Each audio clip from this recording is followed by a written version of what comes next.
envie de le laisser durer, le générique. Bonjour, on va se gêner jusqu'à 18h avec vous. Autour de la table, Pierre Bénichou, Jean-Bernard Hébé, Caroline Diamant et Elsa Fayer. Autant en profiter de ce générique parce qu'il durera pas. Non, c'est depuis quand? Ah ben c'est depuis lundi. Non mais c'est formidable. Moi je trouve ça formidable. Il est un peu moins péchu. Comment vous dites? Il est un peu moins péchu. Péchu, un mot qui est rentré dans le petit Larousse depuis lundi. Et voilà pourquoi on voulait l'illustrer grâce à ce générique. Moi j'ai grave kiffé en tout cas. Ah vous avez grave kiffé. Ah oui, ça aussi c'est rentré dans le. Mais on aura quelqu'un, tiens d'ailleurs, qui est rentré dans le petit Larousse tout à l'heure au téléphone. Quelqu'un qui est rentré dans les pages non propres, évidemment. Pierre Bénichou. Vous n'y êtes pas encore, mais Pierre Bénichou. Non.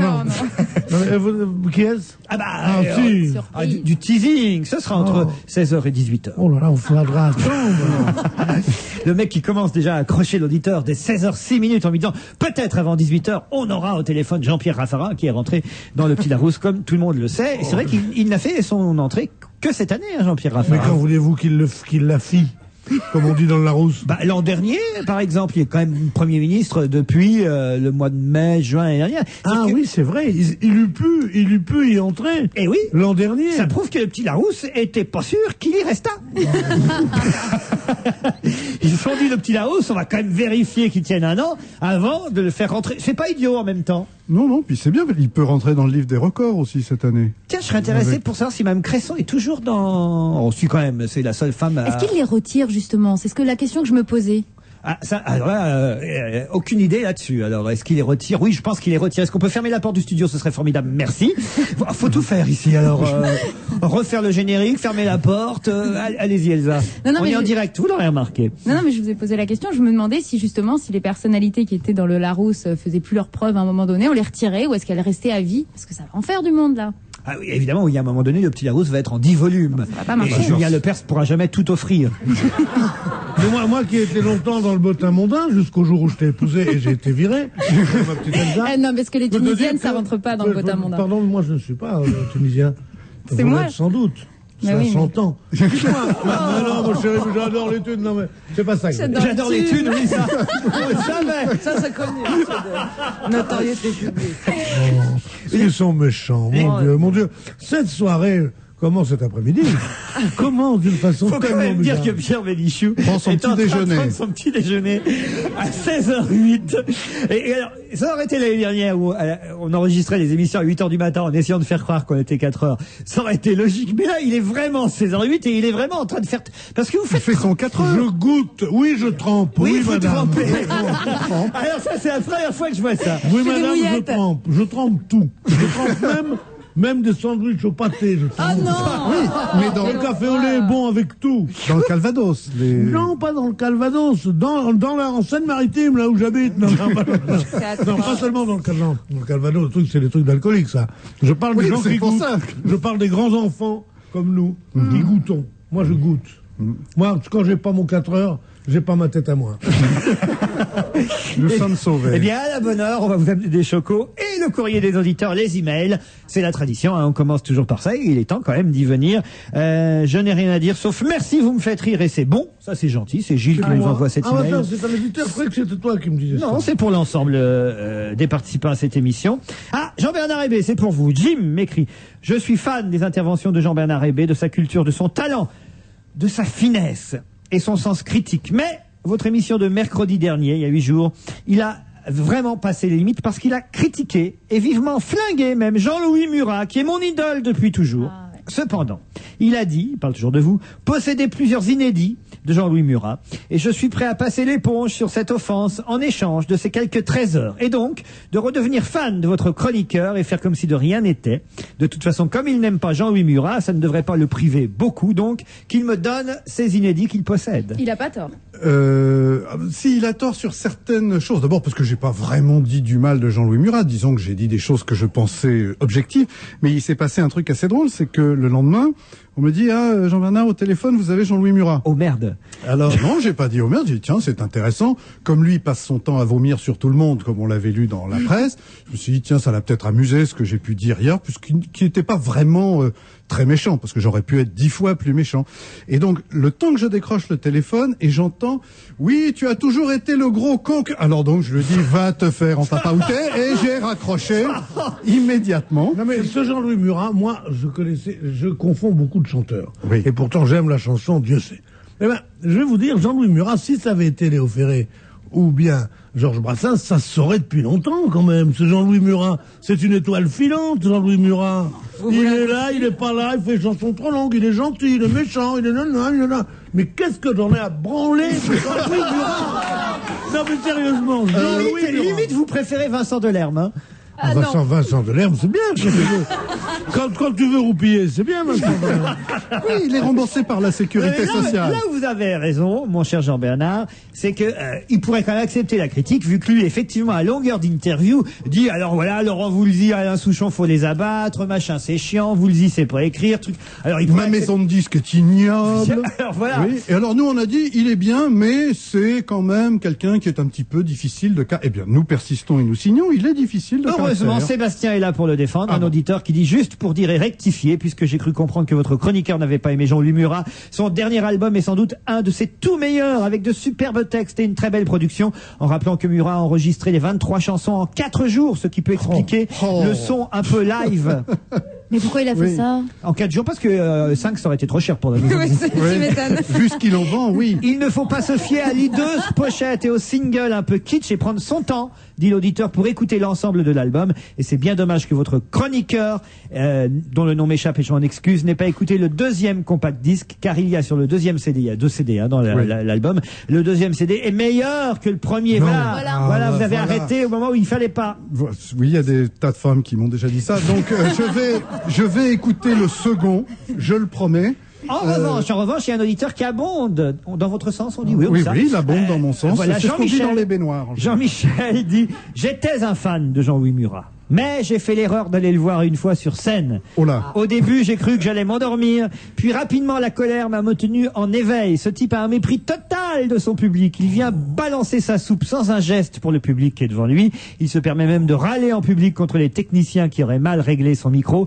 J'ai failli lui dire qu'il ferait mieux de régler sa voix, mais je n'ai pas voulu déranger ceux qui l'écoutaient encore poliment. Jean-Bernard Hébé a raison sur un point. Je ne voudrais pas être son impresario. Voilà, plus un sou pour ce... Et je ne dis pas la suite parce que l'email est un peu violent. Bon, d'accord. Mais écoutez, je vois que tout le monde est d'accord avec moi, sauf Jean-Louis Murat. Donc, tout ça me semble absolument logique. Mais t'inquiète pas, mon petit Jean-Louis, tu peux me téléphoner, m'insulter, tout ça change rien. Philippe m'envoie un email pour vous, Pierre, parce qu'il a constaté qu'hier dans l'émission, quelqu'un vous a... injustement, sauvagement, et Dieu sait que je vous ai défendu, Pierre, merci, agressé. Et dans la salle, il y a eu un mouvement de foule de la partie féminine ici présente. Peut-être c'est les mêmes dames qui sont là aujourd'hui. En mon absence? Oui. Elles vous ont défendu. Et un auditeur me dit, j'ai écouté l'émission hier de Pologne. D'ailleurs, il nous écoute depuis Varsovie. Bien sûr, moi on m'écoute à Varsovie. Et j'ai trouvé un nom pour le fan club de Pierre Bénichou. Ce sont les Bénichouchoutes. Voilà. Eh bien, mesdames ici présentes, vous êtes les Bénichouchoutes. Voilà. Non, merci, Béni Chouchoute. Non, mais ce que je voudrais savoir, c'est quel a été le thème de l'agression et quelques-uns des termes. On me dit derrière, c'est Miller. Hein. Ah, c'est je peux Gérard. Pas balancer, mais. C'est Gérard Miller qui vous a. Gérard Miller, il vit toujours cette peau de petite chose racornie complètement teinte en plus. Elle est teinte. Elle est teinte en noir, enfin. Les cheveux qui lui restent sur son crâne, elle Alors justement, s'il vous a attaqué, c'est parce qu'on lui avait dit que la veille, vous aviez cafeté sur sa teinture, mon cher Pierre. C'est vrai? Eh oui. Mais je l'adore, ce garçon. Finalement, À propos, où est-il? Alors, il a attaqué sur quoi? Rien, je me souviens. Sur mon physique? Non, pas du tout. Non. Eh oui. Tu sais, être beau, c'est dur. Hein. Vincent m'envoie un email et me raconte une histoire de blonde. Vous allez adorer ça, Caroline. Hein. Je suis sur un V1 en réserve à nous donner. Et Simone, blonde de son état, vient d'arriver dans une pension de famille. C'est le début de l'histoire. Elle arrive dans cette pension de famille. Simone, la blonde de service, elle est à Marseille pour les vacances et elle s'inquiète des horaires du restaurant. En effet, elle apprend que le petit déjeuner... Je le refais. La bande en arrière. Le petit déjeuner est servi de 7h à 11h, le déjeuner de midi à 14h et le dîner de 19h à 22h. Elle fait, c'est embêtant. Pourquoi, lui dit l'hôtelier? Ça laisse pas beaucoup de temps pour aller à la plage. Bon, très bien. Je pense qu'elle Elle est est pas bonne. si mal. Non, Elle est pas si formidable. mal. Moi je dis, elle est pas si mal. Caroline. très bonne. Non, j'ai pas mis aujourd'hui en stock. Ah si, vous m'avez raconté une hier. Je veux que vous me la fassiez. Ah si. Allez-y. Mais écoutez, je n'aurais jamais osé en direct. On la mais- coupera au montage. Ouais, tu parles. Allez. Les enfants sont pas encore sortis de l'école. C'est le moment ou jamais. D'accord. Bon, très bien. Alors, est-ce que vous... N'écoutez pas, ne me regardez pas, Pierre. Est-ce que vous savez quelle est la durée de vie d'une moule? Non. 12 ans, parce qu'à 13 ans, il y a des poils autour et ça s'appelle une chatte. Elle est mignonne. C'est lui qui a insisté, il la connaissait. Elle est Il m'a laissé- goulayante, elle est Moi, je trouve fruitée. que pour commencer une après-midi, c'est mignon. Ah, c'est mignon. Bah voilà, c'est Elle est mignon. bien, elle est bien. Eh, Elle est bien. Jamais. Pierre atterré. Pour tes Après, dîners il en me fait la ville. tête pendant 15 minutes chaque fois que je dis une horreur. Laurence Breton m'envoie un email pour me dire j'étais très heureuse hier soir de voir que Pierre Bénichou était enfin dans votre émission de télévision. C'est celui qui me fait le plus rire de tous. Voilà. Alors, rendez compte, c'est un peu source Evian, me met la dame, elle a de l'humour. Chose de bien. C'est la source de jeunesse, tu sais. C'est sympathique quand même. Oui, ça fait plaisir, Pierre. Ah oui, ça me fait très bon. Moi, alors là, je suis content. alors. David m'envoie une petite devinette. Qu'est-ce qui est petit, jaune et très dangereux? Une moule, parce que après ça, non. Un J'essaie poussin, d'être très un drôle. poussin avec une mitraillette. Très drôle, ça. Alors, on va... C'est moyen quand même, hein. Judith me dit j'ai 14 ans et j'ai 3 sœurs, toutes vous écoutent. L'une a 11 ans, l'autre 20 et l'autre encore 22 et on vous écoute depuis 2 ans et on ne s'en lasse pas. Bah, les frangines, continuez alors là. C'est formidable de bien, savoir ça, comme oui. ça que toutes les C'est bien, générations... ça fait plaisir de savoir qu'il y a une famille qui sont tous les trois. Tais-toi, arrête, mais non, tu le reprendras demain, ton crayon, laisse-moi tranquille, j'écoute. Oh, qu'est-ce qu'il est marrant. Ça, c'est bien. Xavier m'écrit à propos, vous savez, de la polémique qui est née dans cette émission à propos de la Renault 12, je crois c'est ça, La 19, la la R19, voilà la R19. Il dit écoutez, qu'on soit pour ou contre Renault, c'est comme ça dans les familles, on se dispute depuis des générations et c'est vrai, il y a des familles Peugeot, il y a des familles Renault, les Français sont partagés Ah comme oui, il y a ça. des citroënistes. Et voilà, il dit moi je suis Peugeot ou Citroën et je déteste les Renault. J'ai actuellement une Renault. C'est de la merde, lui, il dit. Oui, parce que lui, il est Peugeot. Il dit Renault, tous les jours, un bruit nouveau. C'est son slogan. Mais il a pas tort, hein. Non, on peut pas dire ça. C'est les gens qui aiment Peugeot qui disent ça. Et non, mais c'est vrai, la France est partagée entre Renault. Tiens, je vous signale qu'il y a une nouvelle Panda qui vient d'arriver. Vous avez vu ça un peu? J'ai vu ça dans les journaux ce matin. Elle est pas mal, hein, la petite Panda. Ah non, bon, elle franchement. ressemble à quoi? Attendez, je vais vous sortir la photo. Là déjà, elle est noire et blanche. Elle est dans un zoo, derrière des grilles, et elle mange des bambous. Elle roule au bambou. Très bien. Elle est 4x4. Elle roule sur des bambous, c'est une musicienne. Eh, c'est sympa, les petites. Moi, j'aime bien les petites Mais voitures. c'est formidable, Moi, j'aime beaucoup les petites les voitures. pandas. En Italie, ils les font 4x4 aussi. Ah ouais. Non, c'est vrai. 4x4, Oui, ça, les c'est- pandas ça, c'est- 4x4, il y en a beaucoup Non, mais en c'est une Autriche. espèce Mais rare, non, ça. je déconne pas. Parce que moi, je passe mon temps dans les Alpes bavaroises et au sud de Tyrol et tout. Et là-bas, ils ont des petites pandas Tu as encore 4x4. la famille ensuite dans le Mirador Quelle horreur. Pierre, enfin. Mais non, j'aime pas quand on dit je passe tout mon temps là-bas. Regardez cette pauvre Danielle Darius, elle a emmerdé pendant toute sa vie parce qu'elle avait passé un mois là-bas. Épouvante. Remets-lui une couche, vas-y. Mais tout, je l'adore. Pas grave, elle Ma entend chérie. plus. Alors, Patrice m'écrit, veuillez trouver 6 juin une info égarée dans la chaleur de l'été. C'est que les Une nympho égarée dans la chaleur de l'été. Une info. Ah, pardon. Zebda et le groupe Noir Désir avaient prévu une série de concerts politiques en septembre et un dessin avait déjà été dessiné pour les affiches qu'on a très vite retiré évidemment, mais lui il a le dessin, l'auditeur Patrice. Il dit voilà ce que montrait le dessin. C'était une caricature du groupe Noir Désir et il donnait rendez-vous pour les concerts de septembre et on pouvait lire sur le dessin pourquoi septembre? Parce qu'en août on est en famille. Vous vous rendez compte un peu?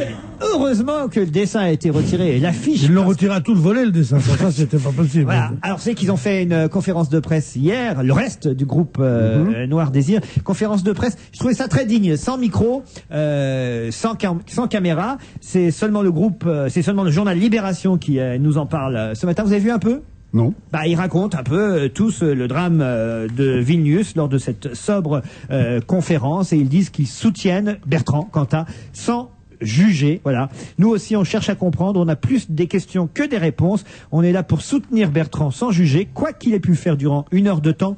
On ne va pas renier un ami de 23 ans, disent les membres du groupe Noir Désir. C'est plutôt beau en même temps. C'est la preuve d'une vraie amitié au sein Une du vraie groupe. solidarité, non, c'est vrai, mais ils sont bien, ils sont bien. Ce C'est n'est pour ça sûrement pas un salaud. Notre copain reste avec nous. Il n'a jamais fui ses responsabilités. Il ne les fuira pas. Voilà.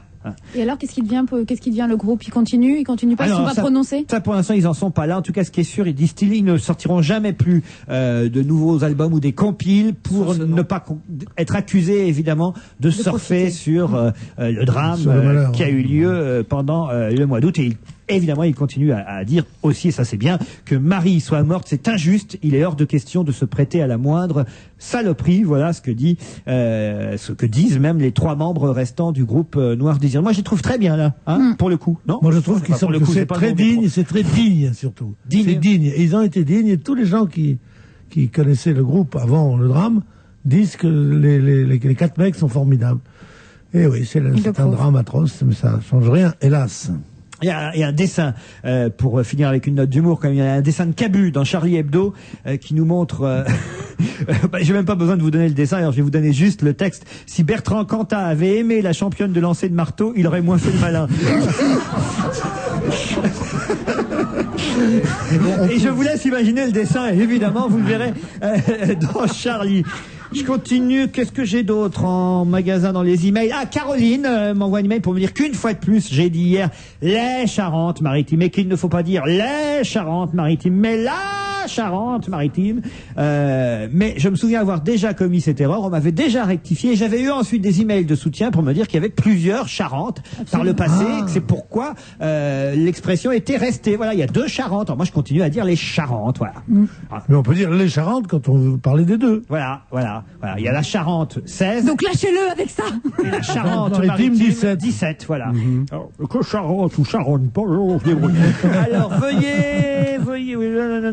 J'écoute mon émission sur mon tracteur. Très bien, c'est Philippe qui me le dit. Je suis agriculteur, c'est pourquoi je me permets de réagir sur l'augmentation de la baguette dont on a parlé hier. C'est un agriculteur qui veut apporter son témoignage. Il dit la hausse des cours du blé en serait la raison d'après les journaux. Alors pourquoi la baguette n'a-t-elle pas baissé quand les cours des céréales ont chuté l'an dernier? La hausse du blé actuelle ne fait que compenser la baisse subie il y a un an. Si nos amis boulangers veulent maintenir, voire améliorer leurs revenus, ils ont bien raison, mais qu'ils n'essaient pas d'en faire porter le chapeau à des agriculteurs qui ont vu le prix du blé passer de 20 €, j'imagine, pour 100 kilos en 1992 à moins de 12 aujourd'hui. En plus, il y avait un boulanger qui était très honnête, qui avait été interviewé pour le journal et qui disait que finalement le blé, c'était pas ce qui coûtait le plus cher, c'était surtout les machines, etc. Que donc c'était pas très justifié le fait qu'ils aient augmenté la baguette. Parfait. Je trouvais ça très sympa. Restons dans la boulange avec Non, mais moi, je peux vous expliquer pourquoi le prix du pain augmente et n'a pas baissé et tout ça. Parce que le prix du pain, comme tous les objets qui sont répertoriés pour désigner la hausse des prix et des machins, ce sont des prix truqués. Parce que le gouvernement, enfin le pouvoir, veut que le prix moyen de tous ces objets reste petit, parce qu'on détermine le SMIC avec ça. Donc on ment sur le prix du pain, on mentait sur le paquet de Gauloise, on ment sur tous les objets répertoriés là-dessus. Il n'y en a pas beaucoup, il y en a qu'une 50aine ou une 60aine. Il y a le papier de toilette, il y a la bouteille d'huile, le kilo de sucre et tout. Et on essaye alors c'est un CAC 40 des produits de consommation usuels. J'apprends quelque chose là. Non, mais c'est vrai, c'est une chose très intéressante. Cela dit, pour un vieux comme moi, que la baguette coûte 500 balles, comme on disait avant, c'est incroyable, quoi. Ça vaut 5 francs anciens, pratiquement, oui. Et c'est donc 5 francs nouveaux, pardon. Donc c'est la baguette à 500 balles. Si on m'avait dit ça quand j'étais petit, 500 balles, tu avais de quoi avec 500 balles? Faut le faire rien. Non mais Pierre, quand on était enfant, il a l'air de la conclusion, Pierre, quand même. Non mais il s'en sort toujours. C'est un chat, Pierre Bénichou, il retombe toujours sur ses pattes. Quand on était enfant, Pierre et moi, il y a très très longtemps. Je fréquentais pas d'ailleurs. Ma famille refusait complètement. Nos parents nous donnaient une pièce de 20 centimes et ils nous disaient va au pain. Oui. Et on allait au pain avec 20 centimes. Alors ça tombe bien, on reste dans la boulange. J'ai essayé de commencer à dire et je vais continuer. Roland m'envoie un email pour me dire hier, pour la 2e fois dans la semaine, vous avez dit ce compact disque, et je parlais de Nora Jones, se vend comme des petits pains. Vous n'arrêtez pas d'employer cette expression. C'est vrai, je le reconnais, je le confesse, j'aime bien cette expression. Bon, alors ça veut dire quoi, ça se vend comme des petits pains? Pour le savoir, dit Roland, je me suis rendu dans un hypermarché où je suis allé voir le rayon des petits pains. J'ai demandé au boulanger qui m'a avoué que les petits pains, ça marchait pas du tout. Non, mais ça vient de Jésus. La baguette paysanne, oui, mais les petits pains, non. Alors arrêtez. Et vous les rendez dingue. C'est-à-dire qu'un compact disque, ça se vend comme des petits pains. Voilà. Ils sont drôles, nos auditeurs. Mais vous vous rendez compte l'impact que vous avez sur eux? Le mot pain et le mot cœur sont les 2 mots de la langue française qui ont le plus d'acception, qui veulent dire le plus de choses, quoi. Gagner son pain, la multiplication des pains. La cœur de son front. Oui. Le pain, c'est comme le cœur. Le cœur, ça voulait dire le courage avant, en plus de l'organe. Maintenant, ça veut dire t'as pas de cœur, ça veut dire t'es pas gentil. Il aurait été plus drôle encore, notre auditeur, s'il était allé dans une boulangerie et qu'il avait demandé un disque de Nora Jones. Non, ils sont vraiment bien. Continuez à envoyer vos emails sur europe1.fr et nous, on continuera évidemment à les lire et à commenter l'actualité, mais ce sera tout de suite après les pubs.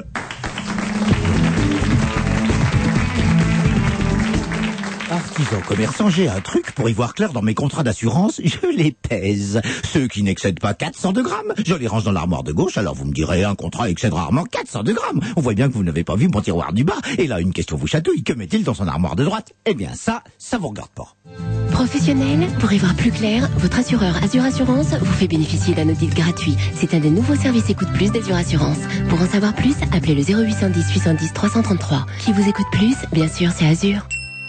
Dans la vie, il y a des offres plus ou moins alléchantes, des offres plus ou moins fantaisistes, bref, des offres qui sont plus ou moins des offres. Et puis, il y a des offres qui ne se refusent pas. Aujourd'hui, 575 € un aller-retour Paris-Bangkok, plus 2 vols à l'intérieur du pays sur Thai Airways, ça ne se refuse pas. 575 € pour de super vacances au soleil d'une Thaïlande toujours fascinante, avec Thai Airways, qui vous propose des prix tout aussi incroyables sur Bali et l'Australie. Consultez vite thaiairways.fr ou votre agence de voyage. Offre soumise à condition hors taxe d'aéroport. J'ai à peu près tout pour être heureuse. Un travail intéressant, 3 enfants plutôt réussis, un mari pas trop raté. Et pour m'aider à assurer le quotidien, j'ai un secret. Une petite machine à fabriquer du temps. Elle est toujours ouverte quand j'en ai besoin et j'y trouve tous les produits que je cherche au meilleur prix. C'est mon supermarché Casino. La dernière fois avec Didier, en 2 temps 3 mouvements, on a fait le plein pour la semaine. Efficace, non, ma petite machine à fabriquer du temps? Supermarché Casino, on respire. Allô, le conseiller Gaz de France? Lui-même. Ah, je vous appelle à la rescousse parce que je patauge dans les chiffres, c'est une horreur. Bon, je vais essayer de vous tirer de là. Allez-y. J'habite un appartement récent, Hein qui n'est pas chauffé au gaz. D'accord. Voyez. Et justement, je suis en train de me demander si ça vaudrait pas le coup de changer d'énergie. Ah bah écoutez, ça tombe bien parce que avec les nouvelles offres Dolce Vita, je peux faire une estimation de votre facture annuelle. C'est justement ce que j'essayais de faire. Et pour l'investissement, je peux même vous proposer un crédit à un taux très intéressant. Ah bah, vous êtes l'homme providentiel, vous, alors. Non, peut-être pas jusque-là. Dolce Vita, un confort exactement adapté à votre manière de vivre et de penser. Interrogez le conseiller Gaz de France au 0810 140 150. Prix d'un appel local. Gaz de France, ici, là-bas, pour vous, pour demain.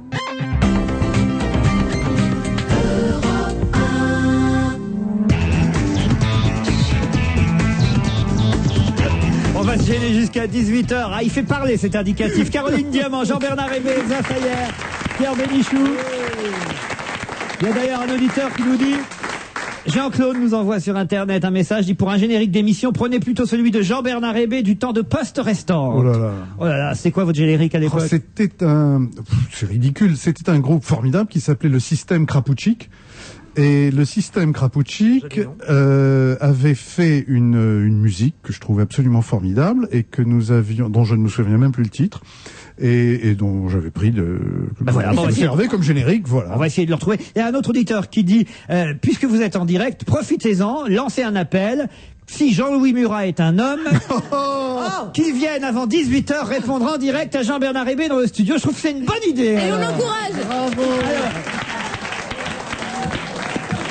Alors là, je lance un appel. Si jamais quelqu'un connaît de près ou de loin Jean-Louis Murat, qu'il a son téléphone portable, qu'il l'appelle et qu'il lui dise qu'il a jusqu'à 18h, ça lui laisse quand même 1h30, pour venir dans ce studio rue François 1er à Europe 1, répondre aux attaques. Mais alors, non, pas d'invective. D'accord, mais on ne se traite pas de gros cons, de machin. On Alors, ne venez pas, Jean-Louis. Pas la peine. Bénichou, vous êtes là, je vous dis ne venez pas Jean-Louis parce que vous aussi vous l'avez attaqué. Moi, je l'attaquais, mais moi, j'ai pas le trac comme lui. Moi, il peut mais j'ai pas le trac. Non, c'est pour que ça reste digne. Bon, très bien. Parce que moi, on me donnait une pièce de 20 € et on me disait, va à la salle t'entraîner.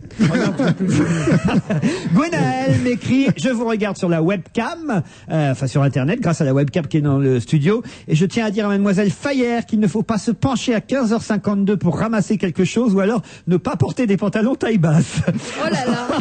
Mais comment c'est possible? On a vu la ficelle? Ah bah, petite ficelle. Une toute petite ficelle, qui est déjà très mâchouillée. Bah écoute, merci beaucoup. Comment elle s'appelle? Mais c'est pas gentil ça. C'est un monsieur, c'est pas une dame, hein, c'est un monsieur qui. Oui, je croyais que vous aviez dit une auditrice. Ah, aussi. peut-être. Mais est-ce que vous êtes... Gwenaël, c'est Gwenaël, Gwenaël. non, Gwenaël avec un seul L, c'est Gwenaël, c'est breton, ça. c'est un garçon. Est-ce que vous vous Ça, êtes c'est montré breton, de Gwenaël. face à la webcam? Parce qu'il faut quand même savoir Elle qu'elle est a où cette webcam d'ailleurs? un bustier Burberry à carreaux avec des dentelles de dames de mauvaise Je lui montre mes vie. fesses ou pas, Gwenaël? Et alors, ce qui est dommage, c'est que dessous, elle a mis un Marcel, elle a mis un débardeur. Mais ce qu'il faut, c'est sans le débardeur. Non mais je vais vous expliquer. J'ai une tenue interchangeable parce que ce soir avec Laurent on va à une émission de télé et j'avais décidé d'être un petit peu féminine et comme Et je c'est me sens carrément, pas il faut très toujours à avoir l'aise. du change. Alors, regardez comment sont ces jeunes femmes. Au moment où on ne voit rien, c'est-à-dire à la radio, elles se couvrent comme des nonnes, et au moment où tout le monde les voit, elles montrent tout. Absolument. Dans ma famille, c'est le contraire. Moi. Exactement. Je veux dire, est-ce que Pierre Bénichou arrive à la télé avec un caleçon en peau de panthère? Pierre est tellement beau, il a pas besoin d'en Non, je n'ai rajouter. pas de caleçon en peau de panthère. J'ai un slip en peau de panthère, justement. Mais je le garde quand je vais à la piscine. Mais Jean-Bernard Rabé a raison. Guillaume envoie un email en disant Elsa Fayer est magnifique. Alors pourquoi nous tourne-t-elle le dos sur la Bah, je vais webcam? leur faire des bisous, alors. Où vous êtes mes chéris? J'ai un autre auditeur qui m'envoie un email. Quelle est la différence entre un hétéro-intellectuel et un homo-intellectuel? Un hétéro-intellectuel et un... L'hétéro a le nez dans la rousse et l'homo dans le petit Robert. C'est sympa. Oui, c'est pas si mal. Elle est pas mal. C'est pas mal, c'est mignon. Allez, on va pas faire patienter plus longtemps. Mimile, qui est au téléphone. Mimile, pardon de vous appeler ainsi, mais il paraît que vous m'avez autorisé à utiliser votre surnom, monsieur Émile Claude. Bonjour. Je croyais que c'était le petit nom de Jean-Louis Murat. Mais... Monsieur Émile Claude, vous étiez maire de 1977 à 2001, c'est-à-dire pendant 24 ans, de Courcelles sous Châtenois. C'est un village près de Vittel, c'est bien ça? Oui, dans les Vosges. Voilà. Et vous êtes aussi correspondant pour un journal, La Liberté de l'Est. Épinal. Voilà, à Épinal. Et aussi maintenant, puisqu'on est rattaché avec l'Est républicain. Bon. Et vous racontez dans la presse, c'est écrit dans La Croix ce matin, avoir vu un papillon africain en France, hein? Oui. Conséquence de la canicule. C'est bien cela? Très bien, oui. Racontez-moi. Alors, c'est-à-dire qu'un papillon qui avait disparu de notre territoire, qu'on revoit maintenant chez nous parce qu'il a fait très chaud, c'est ça? Oui. C'est-à-dire qu'on l'avait déjà vu, je l'avais déjà vu en 1976. Le même? C'est la même famille. Mais là, j'avais trouvé dans le champ de pommes de terre, ce qui m'avait intrigué, les tiges de pommes de terre étaient coupées. Oui. Et j'ai trouvé une grosse chenille qui faisait 12 cm de long.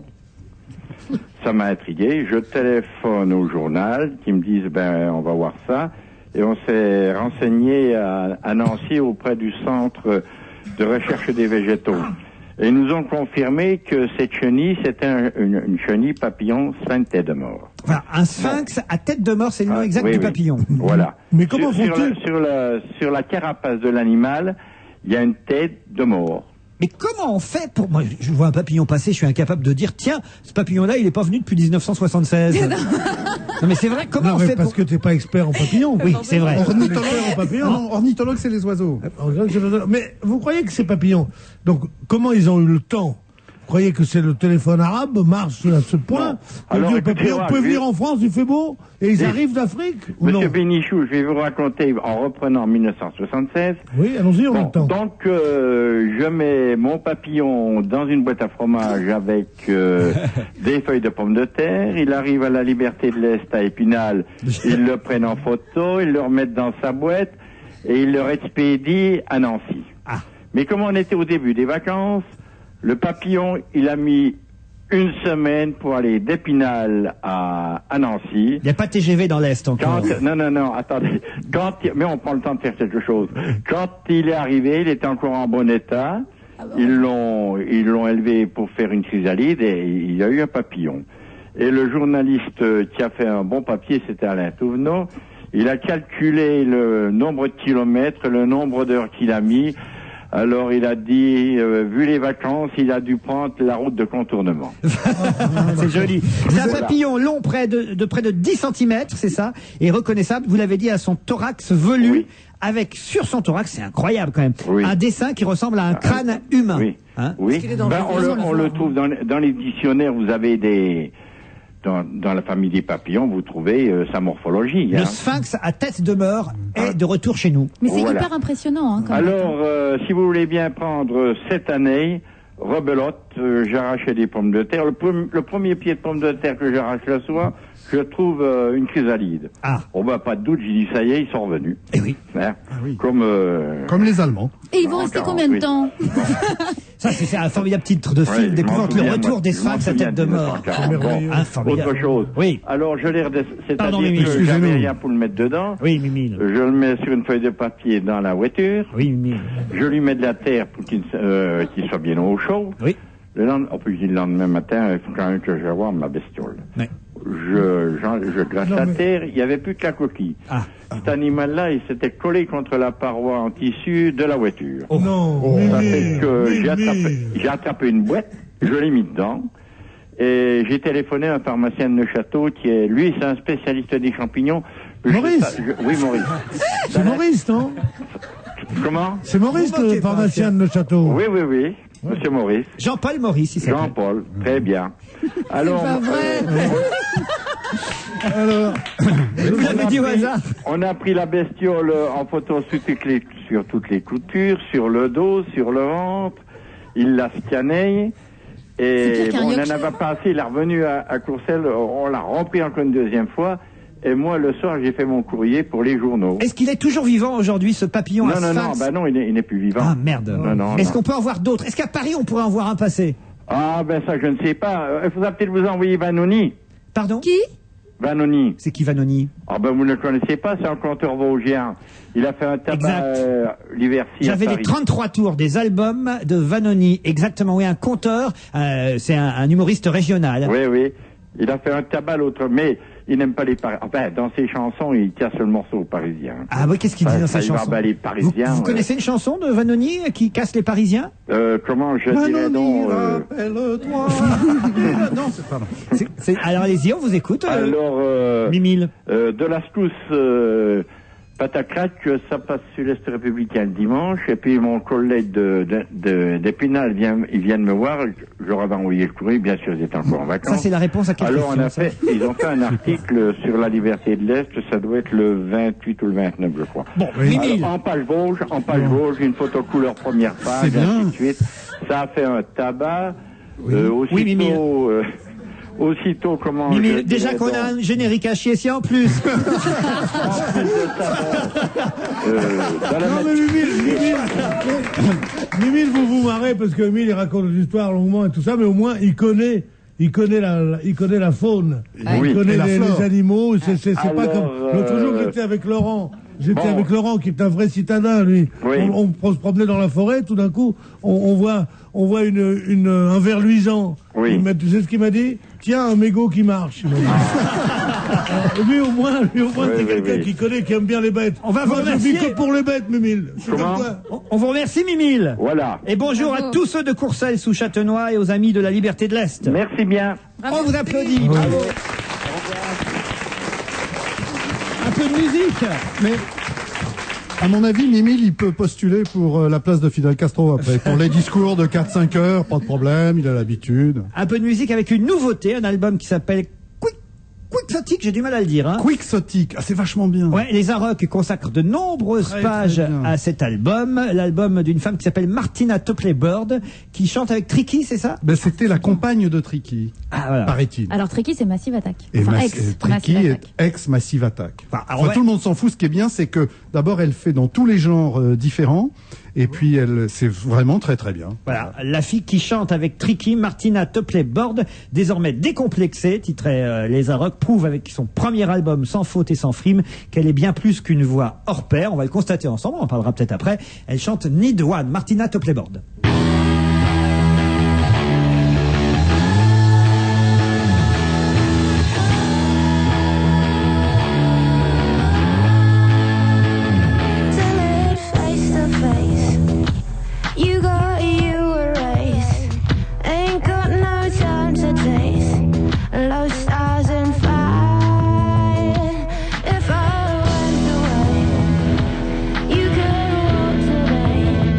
Time walks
Martina Topley Bird, Need One. C'est pas si mal, c'est spécial, mais c'est pas si mal. Oui, mais je crois que c'est un album qu'il faut écouter dans son intégralité. Oui.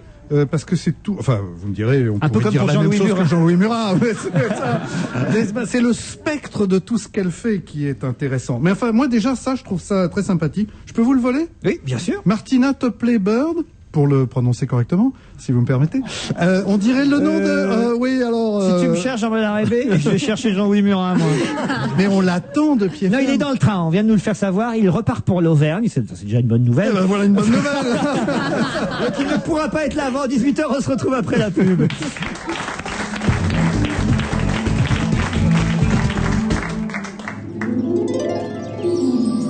Il existe un monde où votre épargne peut rapporter 5% brut. 5%. Avec un livret épargne Orange ING Direct, vous pouvez y pénétrer. Le livret épargne Orange n'a rien d'un livret ordinaire. Pour tous vos dépôts jusqu'à 15 000 €, ING Direct vous garantit 5% brut jusqu'à la fin de l'année. Pour vous convaincre définitivement, 0810 115 116, offre soumise à condition. Leclerc. Ça va mon amour, pas trop fatigué? Ça va, mais j'ai faim. J'ai tout le temps faim. Regarde, je t'ai apporté des croissants. Ah, merci, mais qu'est-ce que t'as dans l'autre main? Un pain au chocolat. Chez Leclerc, il y a 10% en ticket Leclerc sur le montant de tes achats en rayon pain, pâtisserie, viennoiserie. J'ai pris un pain au chocolat pour la petite. Mais enfin, Juliette n'a que 2 jours. Elle ne mange pas de pain au chocolat. Du 3 au 6 septembre, vous avez 10% en ticket Leclerc sur le montant de vos achats de produits frais au rayon pain, pâtisserie, viennoiserie. Comment ça, elle a pas dedans, ma fille?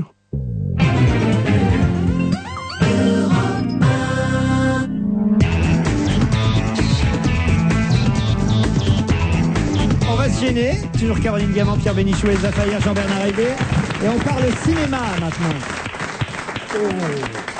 On parle cinéma parce qu'il y a des tas de films qui sortent aujourd'hui, dont un très joli film, je vais en parler brièvement, d'autant que nous, en télévision ce soir, on aura Michel Jonas sur le plateau qui nous en parlera, mais je voudrais le signaler parce que c'est vraiment un joli film, puis Monique Pantel, j'imagine, vendredi vous en reparlera, ou Bruno Kras, évidemment, sur l'antenne d'Europe 1, qui est le critique cinéma de la maison. Le Tango des Rachevski, c'est un film de Sam Gabarski, c'est un premier film, et c'est un très très joli film sur une famille juive, mais une famille juive avec des goys, c'est-à-dire Michel Jonas est juif, il a épousé une femme qui l'est pas, elle culpabilise un peu, elle voudrait bien se convertir, mais t'auras beau te convertir, tu seras jamais qu'une goy qui est convertie, mais tu seras jamais une juive. Enfin, c'est un très très joli film. Pour ceux qui connaissent pas cette religion, et c'était mon cas, on apprend des tas de choses. C'est un film sur la tolérance, il y a un juif qui épouse une musulmane. C'est un très très beau film, un très joli premier film, s'appelle Le Tango des Rachevski, et ça sort aujourd'hui. Mais il y a des tas d'autres films qui sortent aujourd'hui, et vous, Elsa, je vous ai envoyé aller voir une comédie qui s'appelle Bienvenue au Gîte, du réalisateur Claude Duty, avec entre autres Annie Grégorio, Philippe Harel, Marina Foïs, Bulle Augier et Julie Depardieu. Alors, Absolument. Vous voulez que je vous fasse un petit pitch? Ah ouais, un petit Bon, pitch. on vous raconte un petit peu l'histoire. C'est l'histoire d'un couple assez banal, une petite vie tranquille, relativement bourgeoise. Et ils décident de tout plaquer pour aller reprendre un gîte à la campagne, plutôt en Provence d'ailleurs. Et ils ont décidé de plaquer, de changer de vie. Alors vont-ils s'acclimater ou pas au gîte, accueillir les hôtes avec beaucoup de joie? Et ben, c'est ce qu'on va découvrir à travers ce film. C'est une comédie. est-ce que vous avez ri? J'ai trouvé l'histoire. Non, je vais être franche, hein, très honnêtement. il je l'ai faut. vu ce matin. Profitez-en, on n'a personne au téléphone. C'est vrai, elle n'est pas là, Marina Foïs, je peux y aller. Vous pouvez y aller. Non, j'ai trouvé l'histoire un petit peu banale, honnêtement. Une histoire ultra classique. Il y a quelques bons dialogues. On rit pas aux éclats. Ça se regarde. Moi, si je peux me permettre un petit conseil, je serais d'avis de vous laisser le regarder en première partie de soirée sur une chaîne hertzienne. Et pas forcément d'aller se précipiter dans une salle pour aller payer son billet et regarder ce film. C'est dur, pour ce film qui sort aujourd'hui quand même. Hein. Je suis très dur, mais très honnêtement, voilà, ça se laisse regarder. Bon. Mais c'est pas non plus renversant, ça me laisse pas un souvenir terrible. Mon cher Laurent, vous avez de la chance parce que vous m'aviez envoyé voir ce film également. Et donc moi je me suis posté à l'entrée, j'avais rendez-vous avec quelqu'un pour y aller. Déjà quand j'ai vu tous les gens qui allaient à la projection privée, j'étais un petit peu inquiet parce qu'il y avait déjà tous les futurs ex de Canal+. Vous savez, ils sont tous habillés sur le même modèle, toutes les filles qui se ressemblent, tous les mecs, beaucoup de cheveux gras, enfin bon. Et donc déjà, j'étais un peu inquiet. Mais oui, tous les pantalons cacalours avec des pampers, des baskets avec des couleurs bizarres, des mecs avec des... Enfin bon, tout était bizarre. Je me disais, oulala, qu'est-ce que je vais aller faire là-dedans? En plus, le titre, Bienvenue au Gîte, j'avais très très peur. Et vous n'y êtes pas allé alors? Mais monsieur, quand on m'envoie quelque part, j'y vais, moi, monsieur. Oui. Ah bon? Je fais où on me dit de faire. D'ailleurs, j'ai rencontré madame à l'entrée. Et alors, quand je suis arrivé pour trouver une place, on m'a dit, ah non, vous dehors. J'ai dit, tiens, des antisémites. Mais pas du tout. C'est que, il y avait, 350, 400 places dans la salle. Ils avaient envoyé 1500 invitations. Aïe! Ouais. Donc, miracle, je n'ai pas vu ce film. Je crois que c'était la meilleure nouvelle de la soirée. Donc, comme j'étais avec ma compagne, qui s'avère être ma femme également, nous avons décidé d'aller au cinéma sur nos propres deniers et nous avons descendu les Champs-Élysées sur 50 mètres et il y a un film génial à voir au Balzac. J'avais pas vu la première partie, mais j'ai vu la deuxième partie de Nos meilleures années, le film italien, qui est un chef-d'œuvre. C'est pas branché, c'est pas Canal+, rien n'est à la mode. Mais qu'est-ce que t'as contre Canal? Rien, c'est vrai qu'on parle pas des morts. Mais allez voir Nos meilleures années. Quant au truc... Bon, là, bienvenue Gîte, je vais me rattraper un petit peu parce que c'est vrai que tout n'est pas à jeter dans ce film.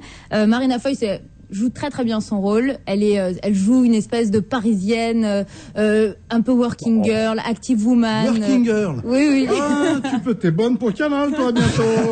Elle est un peu working girl. C'est pas grave, parce que Caroline Diamant, elle, je l'ai envoyée voir Dirty Pretty Things, le film avec Audrey Tautou. Ah, c'est plus facile à dire pour moi. Un film de Stéphane Frears. C'est la première fois d'ailleurs que je crois, enfin, une des premières fois qu'Audrey Tautou joue pour un réalisateur étranger. C'est important. On parle beaucoup d'Audrey Tautou. Moi, j'ai eu la chance de passer quelques jours à New York cet été, mais c'est dingue, on peut pas ouvrir un journal américain sans tomber sur notre comédienne française, tant ils sont fous de Audrey Tautou depuis Amélie Poulain. Fou, hein. Et là, donc, elle est à l'affiche de Dirty Pretty Things. Comment c'est ce film de Stéphane Frears, Caroline Diamant? Alors, donc le film que j'ai vu s'appelle Dirty Pretty Things. Oui, ça on avait compris. Est-ce que vous pourriez Elle a un accent irréprochable. C'est dégueulasse alors. Faire ça, alors qu'il vient de dire qu'il passe ses vacances à New York. Je suis là pour en témoigner.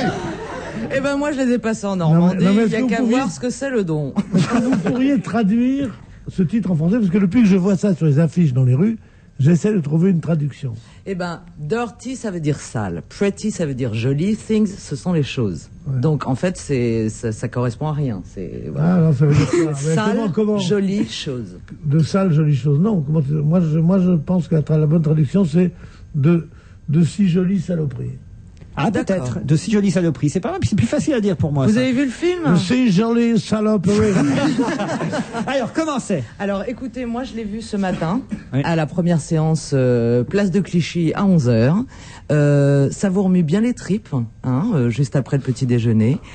Il y a une intrigue. Il y a une histoire d'amour, mais par-dessus tout, il y a, comment on appelle ça, une peinture d'une réalité sociale absolument atroce que je découvre. C'est vrai qu'on a du mal à imaginer Londres et cette partie, cette vie qu'il y a chez les clandestins et les horreurs qui s'y passent. Alors c'est vrai qu'on a entendu parler du don d'organes. Ça devient extrêmement précis. Qu'est-ce qui se passe? J'ai pas compris là avec les dons d'organes. Expliquez-moi. Eh bien, écoutez, c'est en fait, on suit la vie de deux clandestins. Une Turque, une jeune Turque qui est incarnée par Audrey Tautou. C'est elle qui joue la Turque. C'est elle qui joue la Turque, absolument, et elle parle l'anglais donc avec l'accent turc. Même si je connais pas beaucoup de Turcs qui parlent anglais autour de moi, j'imagine et j'ai lu que de toute façon elle s'était fait entraîner par un coach pour vraiment avoir cet accent. Anglais avec l'accent turc. Elle parle l'anglais avec l'accent turc. Je parle anglais avec un accent de chat. Absolument.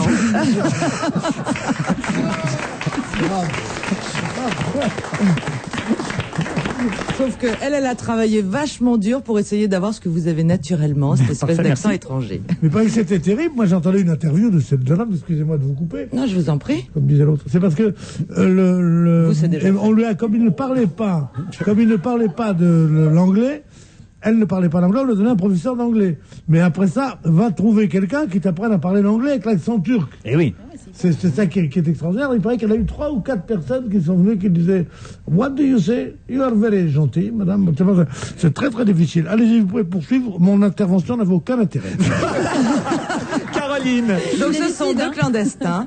L'autre rôle est interprété par un comédien que je n'avais jamais vu qui s'appelle Chiwetel Ejiofor. Je ne sais pas s'il est connu, c'est un excellent comédien. Et Sergi Lopez qu'on connaît. Et Sergi Lopez, absolument. Et donc tous les trois travaillent de nuit dans un hôtel et participent à un trafic de dons d'organes. Un trafic de dons d'organes. Il y a des gens en échange de d'un passeport et de la nationalité anglaise ou d'une autre nationalité européenne qui donnent un rein. Qui doit être dans les 30 minutes, bien entendu, évacué parce que sinon c'est pas valable pour la greffe d'organes. C'est filmé très crûment. C'est extrêmement bien interprété. Moi, j'ai appris quelque chose, comme quand j'ai découvert le film, par exemple, de Colin Serrault qui s'appelle Chaos. J'ai découvert quelque chose sur les maisons de dressage pour les prostituées. Là, j'ai découvert aussi une partie de la vie. C'est important de voir des films comme ça. Ça apprend des choses. Un beau film. C'est un beau film. Ça repositionne. C'est un film très dur. Dirty Pretty Things. Puis un autre film qui sort aujourd'hui, et là je vous ai confié des articles de presse parce que personne parmi nous n'a vu ce film. C'est le film Bruce Tout-Puissant avec Jim Carrey, et on vous a confié aux uns et aux autres différents articles avec les différentes critiques pour voir un peu comment ce film, qui est une comédie, parce que c'est un humoriste, c'est un déconneur, Jim Carrey. C'est le nouveau Jerry Lewis. C'est le nouveau Jerry Lewis. Comment ce film est perçu en fonction de la presse. Alors on commence par vous, peut-être Jean-Bernard Hébé. Vous avez quoi, vous, comme... Moi j'ai François. François, alors j'ai acheté François, donc aujourd'hui c'est moi qui ai acheté François. Pour ceux qui font les comptes de combien on a vendu de François. Alors t'as acheté ta place de cinéma? J'ai acheté ma place de cinéma, j'achète mon François. Alors Jean-Bernard. Alors la première chose qui est importante et intéressante à propos de ce film, c'est que pour la première fois, c'est une vraie révolution. Dieu, parce que vous savez que c'est quand même assez sacré comme personnage à travers le monde. Il n'y a pas plus sacré. Bien, c'est difficile. Il n'y a pas plus sacré que Dieu. Eh ben Dieu est noir dans ce film. Non. Mais si, Dieu est noir. My God. My God, ils veulent tout nous prendre, même Dieu. Et c'est l'extraordinaire comédien américain dont je ne me souviens plus. Morgan Freeman. Morgan Freeman, bien sûr, qui fait Dieu. Et à un moment, bon, l'histoire, en gros, c'est qu'il y a un jeune journaliste qui est plein de talent et de fraîcheur et tout lui pète entre les mains, tout foire, et à un moment, Dieu lui dit, bah écoute, si t'es si fort que ça, prends ma place pendant une semaine et tu auras tous mes pouvoirs. Jim Carrey joue Dieu pendant 8 jours. Et voilà, Jim Carrey est Dieu pendant 8 jours. Je n'ai pas vu le film, mais j'ai appris pas mal de choses dans l'article de François, notamment que la première semaine aux États-Unis, puisque finalement c'est ce qui nous intéresse le plus, c'est que ça a fait 100 millions de dollars de recettes, que Jim Carrey est, paraît-il, dans la vie assez proche de ce qu'il est au cinéma, sauf que dans la vie il a pas 7 doigts à chaque main, mais c'est à peu près tout. Et que c'est la même photo qu'on voit dans tous les journaux. 25 millions de dollars, il aurait été payé pour jouer l'homme. C'est son tarif. Ah oui. Il prend 25 millions de dollars par film. Par film. Quoi qu'il arrive. Il en fait 5-6 par an. Bruce Tout-Puissant. C'est pas mal, ça. Alors, vu peut-être par Télérama, Caroline Diamant, qu'est-ce qu'ils disent dans Télérama? Alors, dans Télérama, on précise pas que Dieu était noir. Oui, ça les intéresse pas. Non. Dans ça Télérama, les intéresse pas. On s'intéresse principalement à Jim Carrey. On s'intéresse également aux millions de dollars de recettes, cette fois-ci mondiales, qui s'élèvent à 425 millions de dollars de recettes dans le monde à ce il a raison alors d'être payé 25 millions de dollars. Il les mérite, hein, c'est rien. Non, mais attendez, vous connaissez pas les vrais chiffres. 25 millions de dollars, c'est la garantie qu'il a contre 6% du box-office. Ah oui, en plus. Ah bah oui, parce que si après il y a plus, il y a plus. Dieu soit loué. Donc, voilà. Donc, à ce prix-là, on peut l'acheter. Hein. Donc, en fait, je les ai trouvés, pour Télérama, je les ai trouvés plutôt gentils. C'est-à-dire que. Même si le petit bonhomme fait une grimace, quand même. Le petit bonhomme fait une grimace, mais pourtant, quand on commence la lecture de l'article pendant les 2 tiers, je trouve qu'ils disent des choses plutôt gentilles sur la première heure de film. Si on aime ce style de film, et si on aime le style de Jim Carrey, c'est-à-dire on connaît son côté grimaçant, et alors ils descendent la dernière demi-heure. Je pense que c'est pour ça que le petit bonhomme grimace, et ils disent que c'est au-delà de la tristesse que ça met carrément en colère tellement c'est nul, de bons sentiments américains, etc., etc. C'est Aurélien Ferenczi qui signe le papier de Télérama. C'est donc un papier de Télérama. Ça n'empêchera pas d'aller le voir avec ma fille. Pierre Bénichou, on vous a confié l'article du Parisien. Qu'est-ce qu'ils disent dans le Parisien? Dans le Parisien, ils décrivent surtout. Il n'y a pas de critique, mais ils décrivent, donc ils disent un peu tout ce qu'on a dit là. Et en fait, on se rend compte que la critique américaine est aussi descend en flammes tous ces genres de films populaires, un peu comme on reproche à Télérama ou à d'autres hebdomadaires de le faire, c'est-à-dire d'avoir une vision un peu intello. Et la critique existe très peu en Amérique. Les critiques, il y a dans les grands journaux de la côte Est qu'il y a des critiques, et en général, ils sont très très contre ce genre de films qui font beaucoup de succès, qui sont avec des comiques un peu grimaçants. Ça. Par exemple, un type comme Jerry Lewis, qui a été en France une vedette énorme, tout le monde le connaît. En Amérique, c'était quelqu'un dont on parlait très peu, et quand on en parlait, c'était pour dire qu'est-ce que c'est que ce Comme De clown. Funès à une époque chez nous. Comme De Funès. Et quand on lui a donné en France la Légion d'honneur, alors ça, ils ont absolument pas compris, les Américains. Elsa Fayer. Alors moi, dans le Figaroscope, il n'y a pas trop de critiques. Le journaliste donne pas trop son avis sur le film. Je le regrette un petit peu.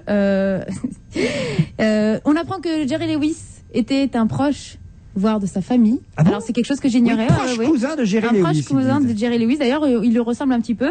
Alors moi, au niveau des recettes, j'ai pas vraiment les mêmes chiffres que vous. On en est à 210 millions. Ah oui. Apparemment aux États-Unis. Selon la CGT. Et alors il s'intéresse un petit peu au passé de Jim Carrey qui a beaucoup galéré pendant 10 ans. Ben voilà, le il film sort un petit peu. Sort aujourd'hui, ça tombe bien. Bruce tout puissant. Faites votre choix, messieurs dames. On reparlera cinéma vendredi avec Monique Pantel.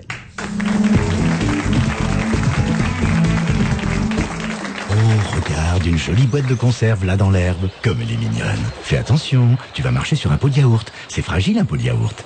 Là, 3 sacs plastiques qui s'envolent, tu as vu? Non, où ça? Ça n'est pas grave ma chérie, on en verra d'autres. Ne laissons pas la nature ressembler à une poubelle. Les 26, 27 et 28 septembre, les Centres Leclerc et la Fédération des Jeunes pour la Nature organisent l'opération Nettoyons la Nature. Appelez avant le 6 septembre pour faire partie des 220 000 volontaires au 0810 840 850. Numéro Azur, prix d'un appel local. Leclerc. Bonjour, c'est Emmanuel Chin, je suis très heureux de vous retrouver ce soir sur Canal+, en clair, dans Merci pour l'info. Actualité, sport, culture, stars, vie quotidienne, de nombreux invités pour parler des sujets qui vous concernent et qui font l'événement. Merci pour l'info, du lundi au vendredi, en clair, en public et en direct.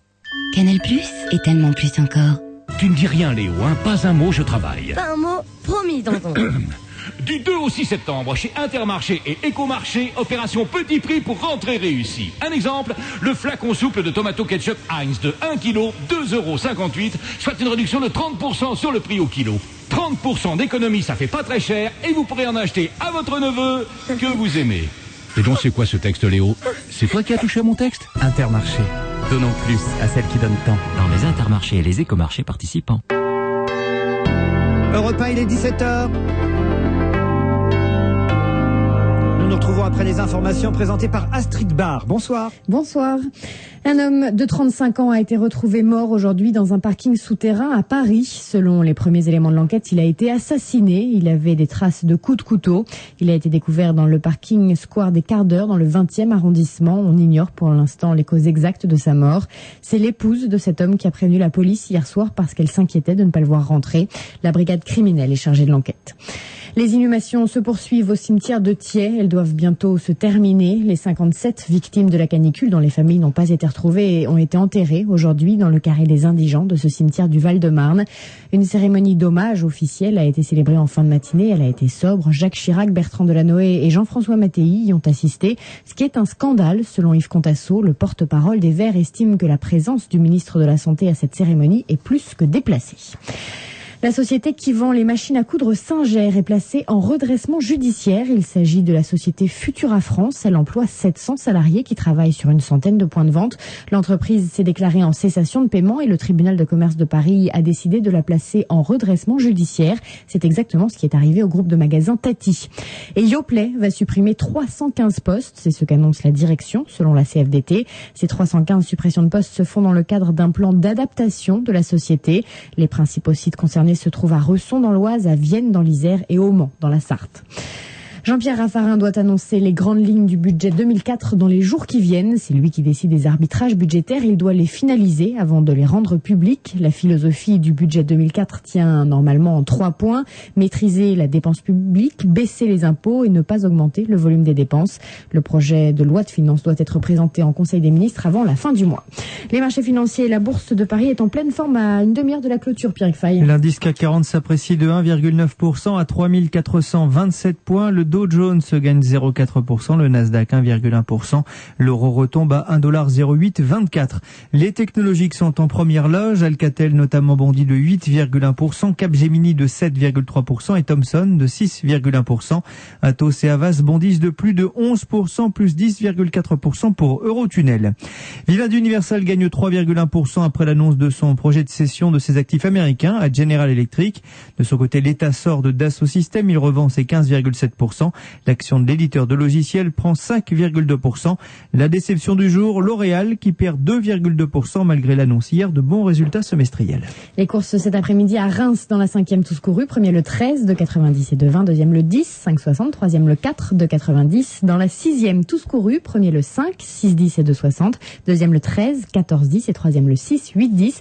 Puis je vous rappelle l'arrivée du quintet, il fallait jouer le 12, le 7, le 11, le 5 et le 3. 17h03 sur Europe 1, très bon après-midi. Dans un instant, on retrouve Laurent Ruquier. Leclerc. Ça va mon amour, pas trop fatigué? Ça va, mais j'ai faim. J'ai tout le temps faim. Regarde, je t'ai apporté des croissants. Ah, merci, mais qu'est-ce que t'as dans l'autre main? Un pain au chocolat. Chez Leclerc, il y a 10% en ticket Leclerc sur le montant de tes achats rayon pain, pâtisserie, viennoiserie. J'ai pris un pain au chocolat pour la petite. Mais enfin, Juliette n'a que 2 jours. Elle ne mange pas de pain au chocolat. Du 3 au 6 septembre, vous avez 10% en ticket Leclerc sur le montant de vos achats de produits frais au rayon pain, pâtisserie, viennoiserie. Comment ça, elle a pas dedans, ma fille? Top 3, Peugeot. Aujourd'hui, les véhicules utilitaires suréquipés, pack CD, numéro 3. Mon métier, disque jockey traiteur. Je sillonne la région au son de mes disques préférés dans mon partner pack CD. Et je livre des repas. Mon cousin, lui, c'est pas pareil. Non, il est disque jockey charpentier. Du 1er septembre au 31 décembre 2003, venez découvrir la gamme Peugeot Partner, Expert et Boxer pack CD, réservée aux professionnels dans le réseau Peugeot participant. Ma fille, au petit déjeuner, faut se la coltiner. Le lundi, oh j'aimerais des céréales au chocolat. Le mardi, oh des céréales au miel. Le mercredi, des cornflakes. Oh, heureusement, dans mon supermarché Casino, il y a toujours un grand choix et des petits prix. Par exemple, les Kellogg's Cornflakes sont à 1,74 € et c'est tous les jours à ce prix-là. Sauf que ce matin, mademoiselle voulait des tartines. Supermarché Casino, on respire. 1,74 € le paquet de 375 grammes, soit 4,64 € le kilo. Prix habituel constaté.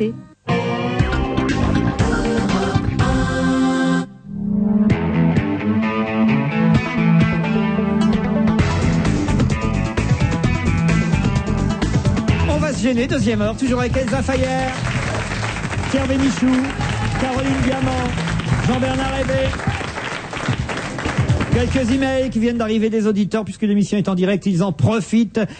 Voilà, ils en profitent bien. Par exemple, Vincent, qui nous précise à propos du monsieur qu'on a eu au téléphone et qui nous racontait qu'il avait vu ce papillon, le sphinx à tête de mort. Eh bien, cet auditeur nous dit que le sphinx à tête de mort n'est autre que le papillon qui figure sur l'affiche du célèbre film Le Silence des agneaux, papillon que l'héroïne du film trouve enfoncé dans le gosier des victimes du serial killer qu'elle poursuit. Ça, c'est de l'info, alors. ouais. Hein. Bravo. Bravo à Vincent, hein, vraiment. Ah, bravo aussi à Dominique Dutuillier, qui me dit quel plaisir d'écouter Jean-Bernard Hébé. Se souvient-il qu'un jour, il avait reçu une lettre et que sur l'enveloppe, il y avait écrit « Au con qui parle à la radio » et la lettre lui était arrivée. Ça m'avait fait beaucoup rire.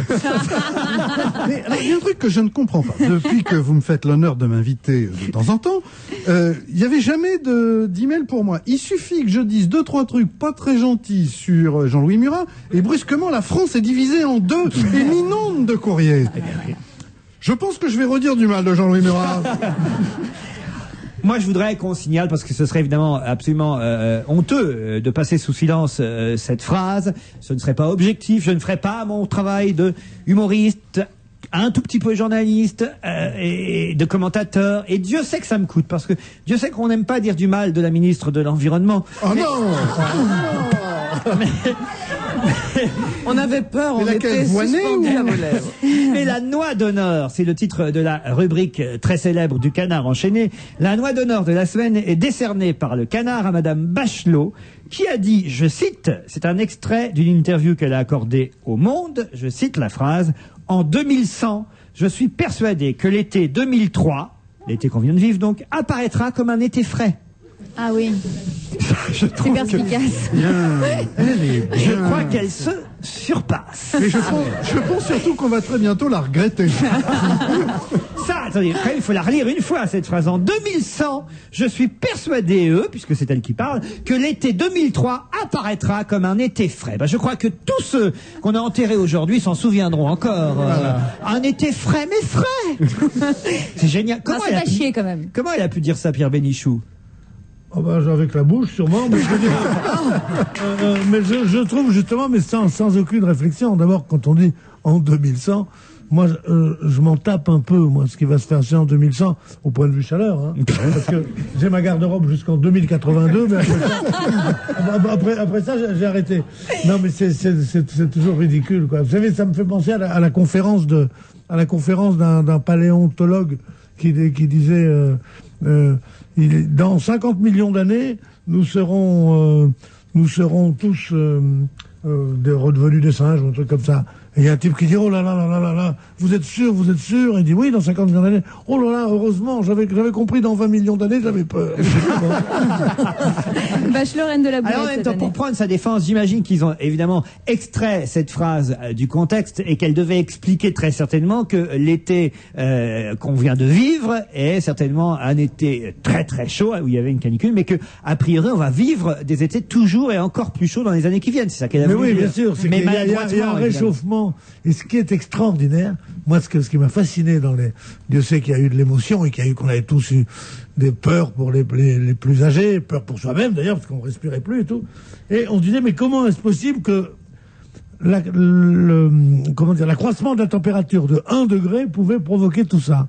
Et ils ont expliqué de façon, parce que vous aimez bien les informations de ce genre, ils ont expliqué que l'accroissement de 1 degré faisait que tous les lacs, tous les trucs étaient désertés par une certaine faune, qu'il y avait plus de trucs qui poussaient, et que 1 degré de différence peut changer tout l'écosystème complètement, et c'est ça qui fait que la température monte. Mais surtout, l'une des grandes responsables, c'est les gens comme Madame Bachelot, qui ne font rien pour réduire les émissions de gaz au fréon des voitures qui ont évidemment l'air conditionné, qui ne font rien pour réduire les choses des réfrigérateurs, qui ne font rien pour réduire la couche d'ozone et tout ça, dont le monsieur Bush qui refuse également de signer les accords de Kyoto. Et ce qui est formidable, c'est que c'est la ministre qui est supposée défendre ces trucs d'écologie, qui dit « Oh, c'est normal, dans 100 ans, on va tous être bronzés tout l'été, à mort. » C'est super. Voilà, en tout cas, le canard enchaîné l'a pas épargné.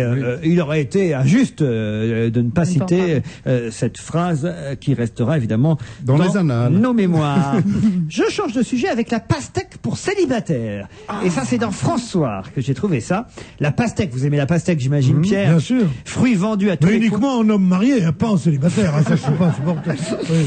Pourquoi ils disent en célibataire? Parce que en Italie, la pastèque s'est mise à la version célibataire, c'est-à-dire la pastèque est moins volumineuse. Cette nouvelle pastèque a été testée pour la première fois pendant l'été à Rome. L'idée revient à quelques agriculteurs de la province de Latinaste, au sud de Rome, province célèbre pour ses cultures de plein champ et son sol riche en potasse qui assure la saveur des pastèques cultivées là-bas. Mais, la nouvelle pastèque single, c'est quand même génial, la pastèque single, est issue d'une sélection de variétés et d'une technique spécifique pour éviter que le fruit ne grossisse trop. Ainsi, elle conserve ses couleurs caractéristiques, verte à l'extérieur, rouge à l'intérieur, hein, un peu comme Noël ma mère, mais de dimension plus réduite et ne pesant qu'1 kilo. Elle est plus ronde de forme, cette pastèque, et ainsi, ceux qui sont célibataires, qui veulent acheter une pastèque rien que pour eux, iront bien sûr vers cette pastèque single, parce que quand on a en même temps c'est un peu idiot parce que ça se vend par tranche. On peut couper les parts, bien sûr ça se vend par tranche. Excusez-moi, il faut que je complète votre information. Merci. Ça, ce n'est qu'un tout petit bout. Non, parce qu'il faut s'intéresser aux choses vraiment importantes dans la vie. Ça, ce n'est qu'un tout petit bout de l'information. Le vrai truc, c'est que l'un des plus gros boom économique au Japon depuis 2 ans, ce sont des gens qui cultivent des fruits et des légumes tout à fait spécifiques et qui sont vendus très très cher. Or, les Japonais ont inventé la pastèque carrée. Ah. Et non pas la petite pastèque. Eh ben pour les stocker, Pomalo. Ah, oui. Quand ils sont non, on ne dit pas Pomalo. Excusez-moi, on le coupera au montage. On a beau être un érudit comme vous, et tout ce que vous nous racontez nous passionne. À propos, tu me réveilles dans 1 heure. Mais on ne dit pas Pomalo à Mademoiselle Fayet. Et c'est vrai. Excusez-moi, Mademoiselle. Donc c'est pour les stocker. Quand on a 2 pastèques. C'est comme les œufs tu veux dire dans qu'ils les vont faire grandes des pantalons cubistes. Et non mais. Quand tu as des pastèques dans un...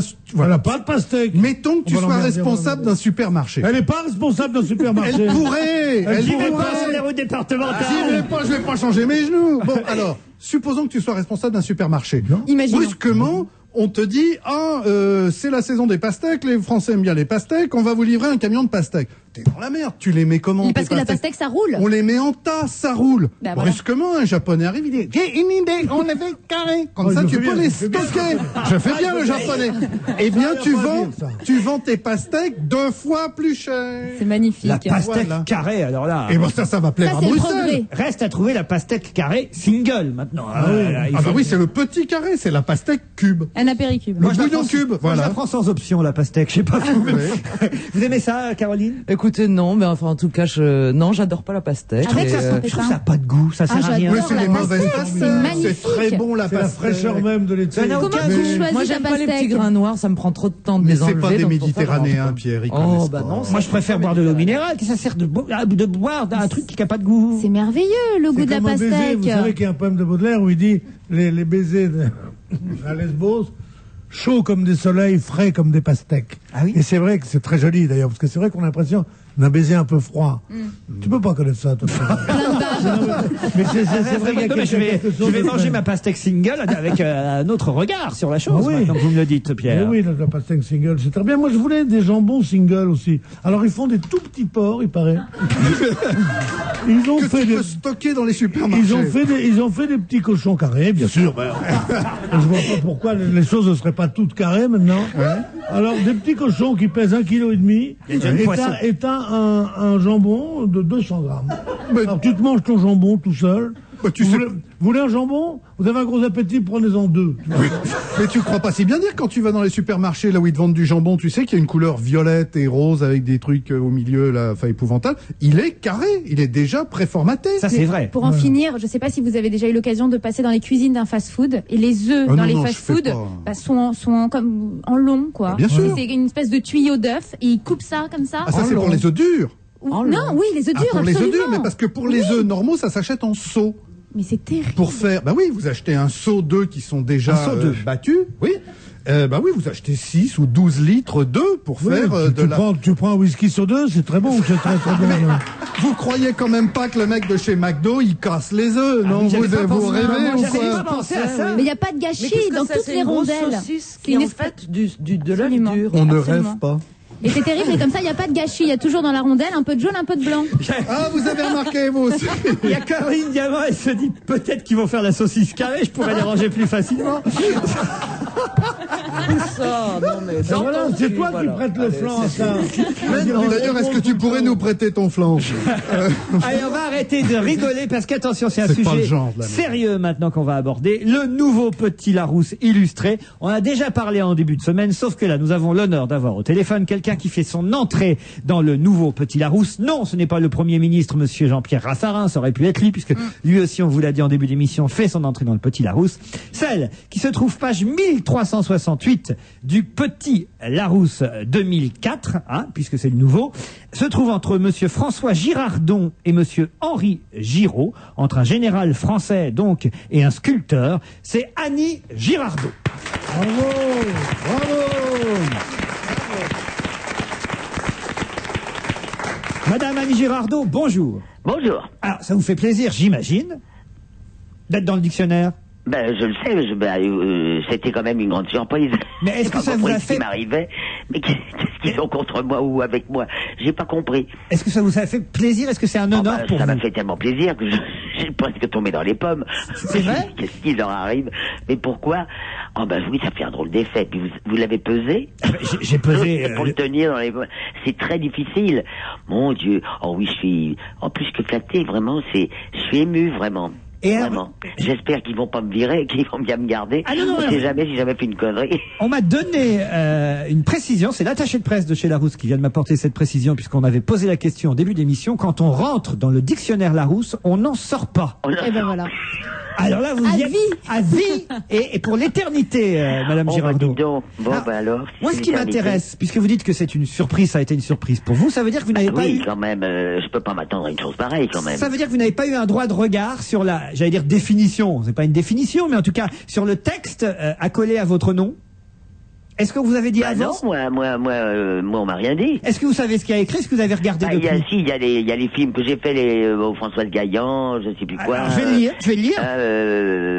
Annie Girardot, Paris, actrice française. Attends, mais dis-le de fort, je me rappelle plus ce que j'ai fait. Alors, je vais le dire. À mourir d'aimer, etc., etc., Je vais le dire. Annie Girardot, Paris, 1900. Pardon, je dis pas l'âge. Actrice française, elle s'affirme au théâtre comme au cinéma, où elle alterne films d'auteur et œuvres plus populaires. Les exemples donnés sont Rocco et ses frères de Visconti, 1960, Mourir d'aimer de Caillat, 71, La vieille fille. La vieille fille, oui, que j'aime beaucoup. Docteur Françoise Gaillan, 1976, Gaillan, oui. film de Bertuccelli. Tendre poulet, film Oui. de Philippe de Broca en 1977. Et un film beaucoup plus récent qu'ils ont mis, La pianiste d'Haneke en 2001. Vous étiez à Cannes pour ce film. Alors là, ça fait plaisir quand même de voir. Est-ce que c'est un bon choix, les films qu'ils ont pris? Bah oui, parce qu'on ne pouvait pas tous les prendre, si vous saviez ce que j'en ai fait. Mais moi, je trouve au contraire, c'est très significatif d'abord de garder Lucchino Visconti. Oui. Ça, c'est évident. Caillat pour Mourir d'aimer. Haneke, ça, bon, ça, celui-là, c'est pas incommode. Bon, enfin, ça va, je suis bien contente de l'avoir fait. Ça m'a remis au cinéma, c'est tout. Enfin, voilà ce que je voulais dire. Mais sinon, d'autres gens comme Audiard, je veux dire... Ouais. Ils auraient pu mettre Elle boit pas, elle drague pas, enfin, mais... Oh bah oui. écoutez, non mais Ou moi, la Zizanie avoir avec tourné De avec Funès. Audiard en tant que metteur en scène, c'est pour moi une grande découverte. J'ai fait beaucoup de choses avec lui et c'est pour moi ça a été mon metteur en scène le plus fabuleux. Bah, on va leur demander de rajouter Audiard pour l'année prochaine. Il n'y a pas de raison. Pierre Bénichou, un mot à Annie Girardot? Bravo Annie. Il est gentil. Je suis ravi que vous soyez enfin dans le Larousse. D'ailleurs, je ne l'achetais plus depuis 2 ans parce que vous n'y étiez pas. Et je disais, il y a un manque dans le G. C'est impossible à porter. Hein. Le petit Larousse? Le petit Larousse, il est très lourd. En même temps, on l'emmène pas en voyage tous les jours non plus, Annie. Hein, ça, c'est le petit. Enfin, quand même, je suis un peu stupéfait de ce qui m'arrive depuis quelque temps, quand même. Bah, c'est des bonnes nouvelles, tout ça. Bah, bien sûr, je veux dire que cette Madame Marguerite, d'ailleurs, fonctionne. Voilà, j'allais le dire. Toutes ces choses qui arrivent, des choses comme ça, parallèlement. Je sais pas, il y a un bonheur qui revient et je ne sais pas pourquoi. Ça revient, voilà. Ça, c'est bien. Ça nous fait plaisir. Vous êtes en tournée, effectivement, avec Madame Oui. Marguerite. La tournée a commencé hier. Vous êtes à Lyon en ce moment. Je suis à Lyon en ce moment, je reviens à Lyon. Et après, je vais aller... À Genève. À Genève. Et puis Saint-Romance, Montigny, j'ai pas tout donné, mais Orléans, il y aura le oui, j'en ai Chênay. encore plein, j'espère, parce que sinon je vais m'ennuyer si j'ai plus Madame Ah bah moi Marguerite. je vois des dates là jusqu'au 30 novembre et l'Olympia. Eh oui. L'Olympia le 1er décembre. Bah voilà, ils sont complètement fous, mais mon équipe, mais ils sont tellement fous que je les adore. Et puis, vous savez que j'ai vu, je sais plus, j'ai joué déjà à Carcassonne, j'ai joué là-bas en Belgique, là, le grand théâtre. Et ben je vous dire, plus c'est grand et plus j'ai la trouille et mieux c'est. Et voilà. Est-ce que vous n'aviez pas créé la pièce à Bobino? Non, j'ai jamais joué à Bobino. J'ai été voir des spectacles et de machin, et j'ai bien regretté qu'un salopard Mademoiselle Marguerite, ait détruit Bobino, s'il vous plaît.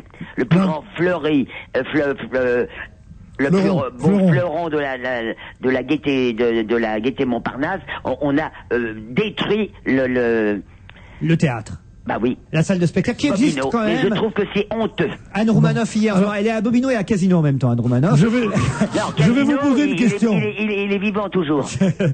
Annie, je voudrais vous poser une question. Ouais. Est-ce que vous savez quel est le stade qui suit celui de l'entrée dans le dictionnaire? Non. C'est d'avoir un nom de rue. Ah, une rue Girardot? Mais ça existe déjà. Non, mais une rue Annie Girardot. Alors, si on vous proposait d'avoir votre nom sur une rue, quelle rue choisiriez-vous? Écoutez, je vous dis que déjà Jean Girardot ou Jacques Girardot, elle est à la porte de Bagnolet quand j'étais dans mon HLM, et alors une rue qui va de la porte de Bagnolet à Montreuil, il y a J. Girardot. Alors, c'est un signe quand même. Juste derrière ma maison de mon HLM 158 boulevard d'About. Parfait, on a l'adresse. Annie Girardot, on va vous J'y suis plus depuis longtemps. Hein. J'entends bien. Déjà qu'il y a des cambrioleurs qui sont allés chez Jeanne Moreau depuis le début de la semaine, on va pas en plus. Oui, mais elle n'a pas une rue Jeanne Moreau, elle. Non. Et est-ce qu'elle est dans le Larousse? Elle a une avenue, Hippolyte Moreau. Moreau, je sais pas, un truc comme ça. Vous avez tourné d'ailleurs avec Jeanne Moreau? C'est une question que je me pose. Jamais. Jamais du tout. Jamais. C'est un regret? Bah, ça s'est pas fait, hein. Bah, voilà. Ça sera peut-être, hein. Mais je sais pas laquelle. Voilà. Bah, on va vous remercier, vous applaudir et vous souhaiter une bonne tournée avec Madame Marguerite. Et vous félicitez pour cette entrée dans le Petit Larousse. Ouais.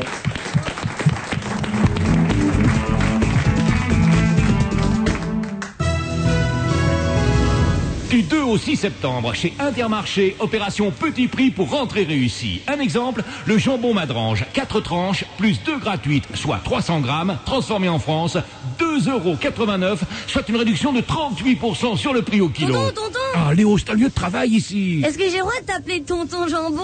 Toi, fais-moi penser à appeler ta mère, j'ai 2 mots à lui dire. Intermarché. Donnons plus à celles qui donnent tant. Dans les intermarchés et les écomarchés participants.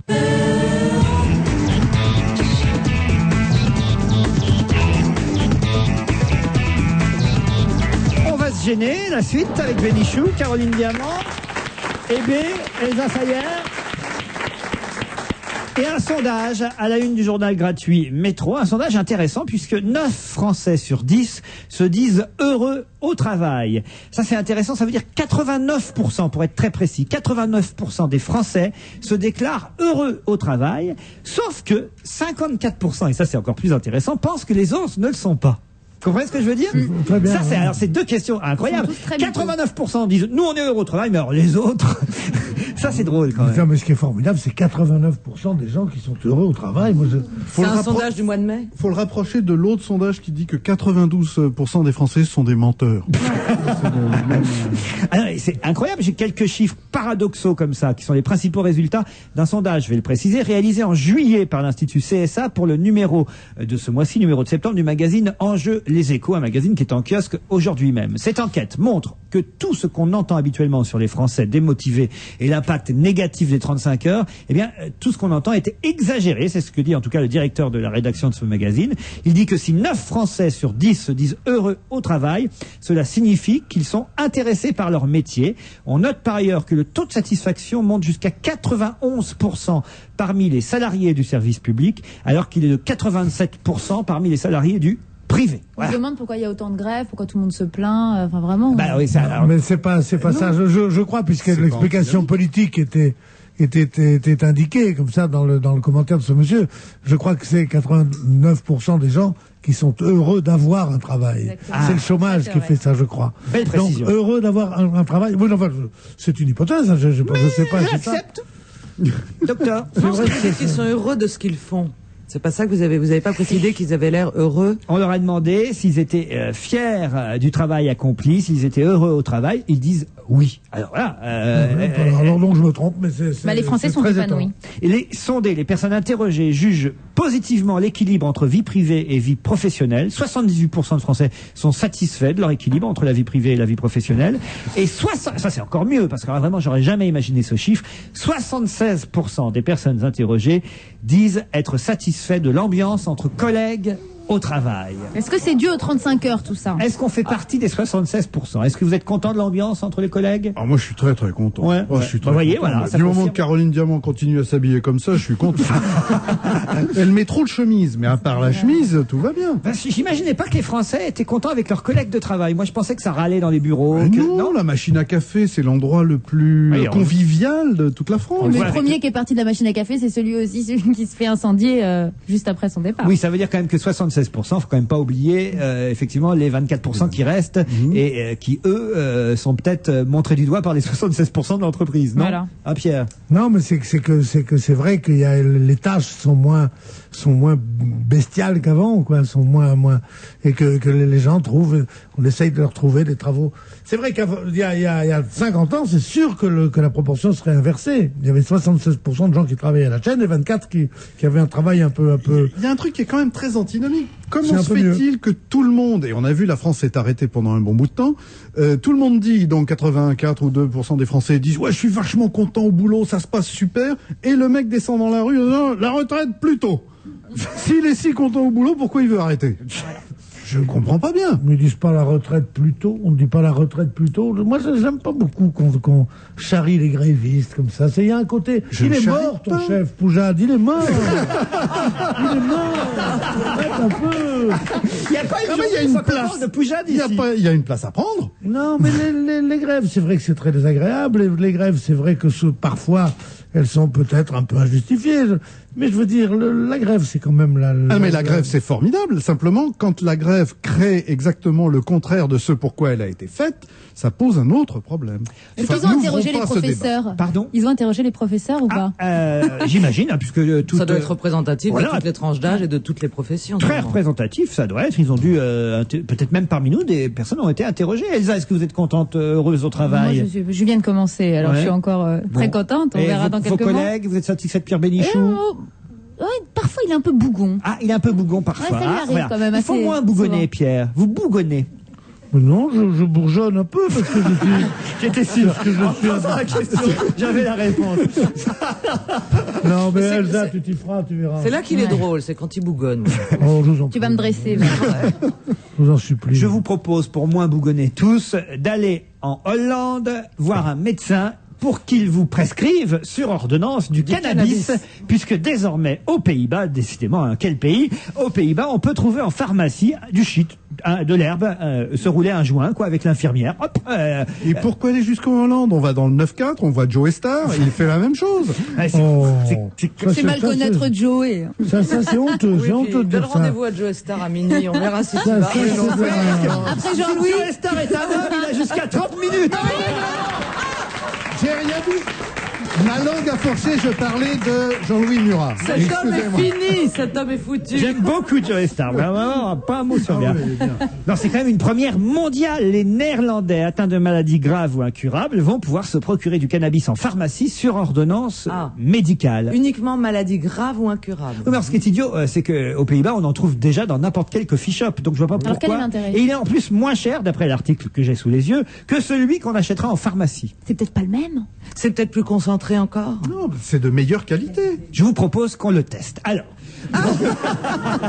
C'est de meilleure qualité. On a ouvert la bouche 2 secondes. Alors on est combien? Ce sera de meilleure qualité puisque ce sera certifié par le gouvernement qui va prendre des sous dessus. C'est comme à l'époque où en France, puisque c'est nous qui avons introduit l'héroïne en Indochine, au Vietnam, c'était les comptoirs français qui vendaient l'héroïne. L'opium. Donc tu trouves que c'est une bonne chose? Pardon. Non, je dis pas que c'est une bonne chose, mais en tout cas, tu sauras le plaindre. C'est comme quand tu t'étais pas d'accord avec les cigarettes et ce qu'il y avait dedans, tu pouvais t'adresser à l'État puisque c'était la CEITA qui vendait les cigarettes. Ça veut pas dire qu'il sera de meilleure qualité dans les pharmacies. Non, mais il sera certifié. Il sera certifié, c'est comme de dire l'alcool au moins c'est 90 dans les pharmacies. Attends, parce qu'il y a quand à 90 degrés, mais c'est moins bon qu'un Ricard. D'accord, mais regarde, parfois t'achètes. Tu sais bien, Pierre, t'achètes un peu de drogue, comme ça, là. J'en achète pas. Juste pour voir. Non. Ou j'en achète beaucoup, j'en achète pas. Mettons que tu achètes un peu de drogue. Non, mettons, non. Si tu achètes de l'herbe, tu peux te retrouver avec un truc qui vient d'Afrique, avec des gros machins qui t'explosent la tête, ou alors c'est un mec qui a cultivé ça, il a cultivé le persil indien dans son jardin. Un technicien de Vilnius qui te refile n'importe quoi. Voilà. Ou alors, t'achètes un peu de poudre blanche, on te refile de l'Ajax. Alors que là, ce sera certifié conforme. C'est comme Médecins du Monde qui va dans les frais-parties pour tester les extas, quoi. Par exemple. C'est un peu ça. En tout cas, depuis lundi aux Pays-Bas, voilà, on peut avoir sur ordonnance du cannabis. Et le journal La Croix nous signale ce matin qu'en Grande-Bretagne... La Croix, le grand spécialiste de la drogue, donc. L'opium du peuple, c'est eux qui vendent ça depuis des années. En Grande-Bretagne... Il y a actuellement une étude à grande échelle qui a été lancée fin août pour mesurer effectivement les effets analgésiques de cette plante qu'est le cannabis, cette drogue douce. Qu'est-ce qu'il y a, Pierre? Il faut que j'aille embrasser Pierre Bénichou. C'est la première fois depuis que je fais de la radio avec Pierre Bénichou qu'il a applaudi à quelque chose que je disais. Alors il fallait que je l'embrasse. Ça l'énerve. Ça lui fait un effet. D'habitude, j'ai toujours un regard réprobateur. Il dit t'arrêtes de dire des conneries et tout. Là, il a applaudi. C'était mignon, mais Christine Boutin, arrêtez là, elle aurait vu ça, mais elle changeait d'avis sur le Pax. Quand je vous ai vu embrasser le front de Pierre Bénichou... C'est la chemise rose qui m'a fait ça. C'était incroyable, c'était mignon, non, franchement, c'était mignon. Pour le cannabis, on n'en est pas là en France quand même, encore. Le trouver en pharmacie, qu'est-ce que vous en pensez alors? Sérieusement, c'est bien? Non, moi je suis contre. Je suis contre les drogues pour les gens qui ne maîtrisent pas. C'est-à-dire, je pense qu'il y a des gens qui prennent des drogues et puis qui savent très bien, mais en général, ce sont des vieux. Mais la jeunesse, je trouve que c'est de la folie de leur donner des psychotropes. Je trouve que c'est de la folie. Mais il faut Je être... trouve que c'est de la folie parce qu'on ne sait jamais quelle réaction ils peuvent avoir. Je ne suis pas sûr qu'il y ait toujours l'escalade vers les drogues, fameuses drogues dures. J'imagine Enfin, l'ordonnance quand même. Hein. Non, l'ordonnance. Un joint, alors- 3 fois par jour, après les repas, vous imaginez un peu. Non, je trouve ça hallucinant. Mais est-ce qu'il faut être hollandais? C'est le Et pourtant, je n'ai rien pris. Est-ce qu'il faut être hollandais pour pouvoir, ou alors on va en Hollande, on se fait. Mais je vous dis, c'est ça que je ne comprends pas, c'est que vous allez aux Pays-Bas passer un week-end, vous rentrez dans n'importe quel coffee shop et vous fumez. Mais c'est peut-être remboursé alors. C'est peut-être ça la différence. Parce que c'est pour la maladie grave. Alors là, si on est remboursé, on est dealer, là. Ah non, parce que là, on gagne de l'argent, c'est pas remboursé. Non, ce qui se passe, c'est que vous savez qu'il y a une grande polémique dans plein de pays dans le monde. Et d'ailleurs, aux États-Unis, ça a fini par être adopté en Californie. Et il y a beaucoup d'États où on est en train d'en parler. C'est qu'on sait maintenant que la marijuana permet à certains malades au stade final de leur permettre de les accompagner et qu'ils souffrent beaucoup moins. Donc il y a beaucoup, et Kouchner par exemple en France s'est prononcé pour, si je ne me trompe, pour que dans les hôpitaux, sous contrôle médical, on puisse donner à des gens des drogues qui leur permettent, dont la marijuana, d'adoucir un peu leur souffrance, comme on donne de la morphine à des gens pour qu'ils ne souffrent pas. C'est quand même moins puissant. Le débat était là.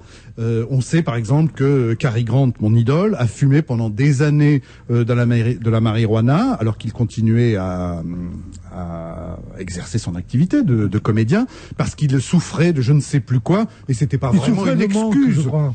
Alors il prenait de la marijuana. Non, mais c'était pas vraiment une excuse pour se défoncer. Il n'a pas besoin de ça. Il n'avait pas besoin d'une excuse. Mais je pense que c'est d'un point de vue thérapeutique, et effectivement, cela sera remboursé, tableau B de la sécurité sociale. Ce que tu disais sur les dealers, tu disais non, parce que l'État ne gagne pas d'argent.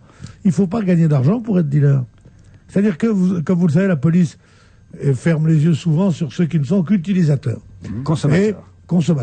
Mais ceux qui vendent, les dealers, elle les punit, à juste titre, très sévèrement. Or, si vous achetez pour un copain du hash, vous le payez 100 francs, et que votre copain est un peu fauché, et vous lui dites, tiens, donne-moi ce que tu peux, il te donne 50 francs pour ce que vous avez acheté, vous êtes dealer quand même. Et oui. Le fait qu'il y ait échange d'argent, et c'est pas seulement bénéfice. Mais mets-toi ça dans la tête, mon petit gars. Et arrête, c'est pratique.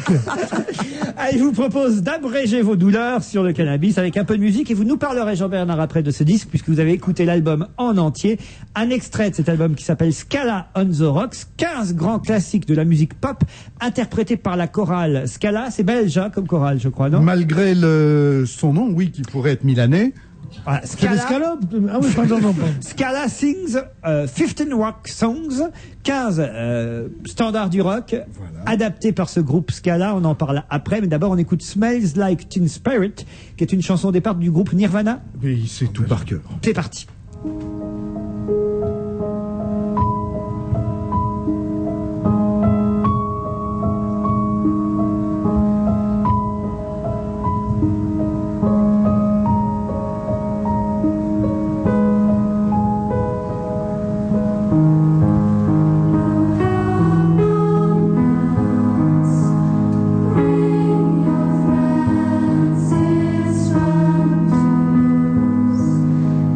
To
C'est un suicide ce que vous voulez nous faire. Mais non. Pourquoi vous avez choisi ce titre qui est insupportable? Mais des générations entières se sont extasiées devant les petits enfants à la gueule de bois, là, comment ils s'appellent? Les petits chanteurs à la croix de bois. Les petits chanteurs à la On croix de bois. n'insultera pas Monseigneur Maillet. Dire qu'à côté de ça, il y Patron avait des de la chévatimes. mercanterie, comment ça s'appelait? Manécanterie, des petits chanteurs à la croix de bois. Bon, alors, avec mon ça, ami c'est Jacques formidable. Martin, nous en faisions partie. Et nous avons repris les mains au cul. Alors, il faut que Parce je que vous explique. c'est des enfants, des jeunes adolescents qui chantent. Hein. Ce sont des jeunes adolescents. Alors, il y a deux frères qui sont à la tête de ça, et vu leur nom, il y en a un qui s'appelle Kolasny et l'autre qui s'appelle Stijn, avec deux points sur le i. Kolasny tombe à l'eau, qu'est-ce qui reste? Eh ben, il reste une chorale. Alors, ce qui est intéressant, c'est que ils ont repris, enfin oui, intéressant, si je puis dire, ils ont repris tous les grands standards du rock des groupes, y compris les plus punk qui soient, dont ce titre de Nirvana, Smells Like Teen Spirit, C'est vrai qui que ça était déchire bien, hein. le prototype du grunge qui vous déchire les oreilles, et ils ont repris uniquement la mélodie et les textes, et c'était très très beau, et ça aussi c'est vendu dans les hôpitaux Voilà. pour vous... C'est ce pour bruit faire flic. ça. Peut-être quelque chose de plus vendeur, non? Juste un extrait pour quand même donner un autre aspect de l'album. J'ai l'impression que vous avez fait exprès de prendre le truc le plus chiant, non? Est-ce que Moi? Oui. Vous m'accusez de cette perversité. Oui, Jean-Bernard Hébé, j'en ai bien peur. C'est la chanson du groupe Indochine, J'ai demandé à la lune.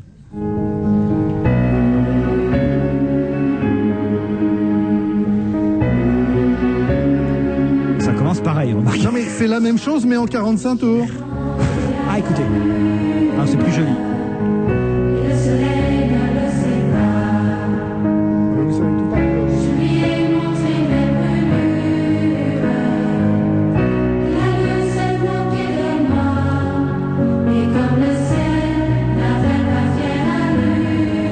Pas bien la batterie.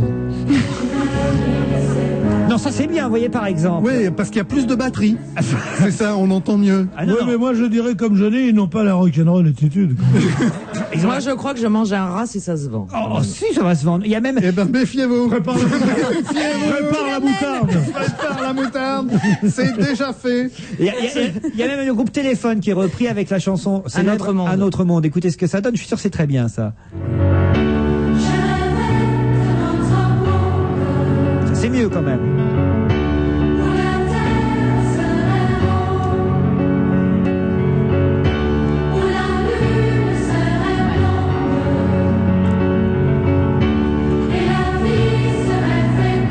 Et vous savez pourquoi ça peut marcher? Parce qu'il y a de plus en plus de Français qui sont inscrits dans les chorales un peu partout en France. Mais pour faire C'est karaoké. phénomène Star Academy, ça. Ça fait un tabac les chorales. Mais alors, vous savez que il y a 13 titres, il y a 15 titres sur cet album, et il y en a un qui était le plus ennuyeux de tous, et ils ne l'ont pas mis. C'était quand ils ont adapté la chanson de Jean-Louis Murat. Et ils ont dit non, celui-là, on le met pas. Non, mais c'est pas le principe de la chorale c'est pas le principe de la chorale, moi, que je trouve ennuyeux. C'est très joli. C'est le choix des titres, honnêtement, interprétés par une chorale. Mais C'est tu leur quelque fais chose que chanter je n'importe trouve quoi, bien. ça devient ennuyeux, t'as pas compris?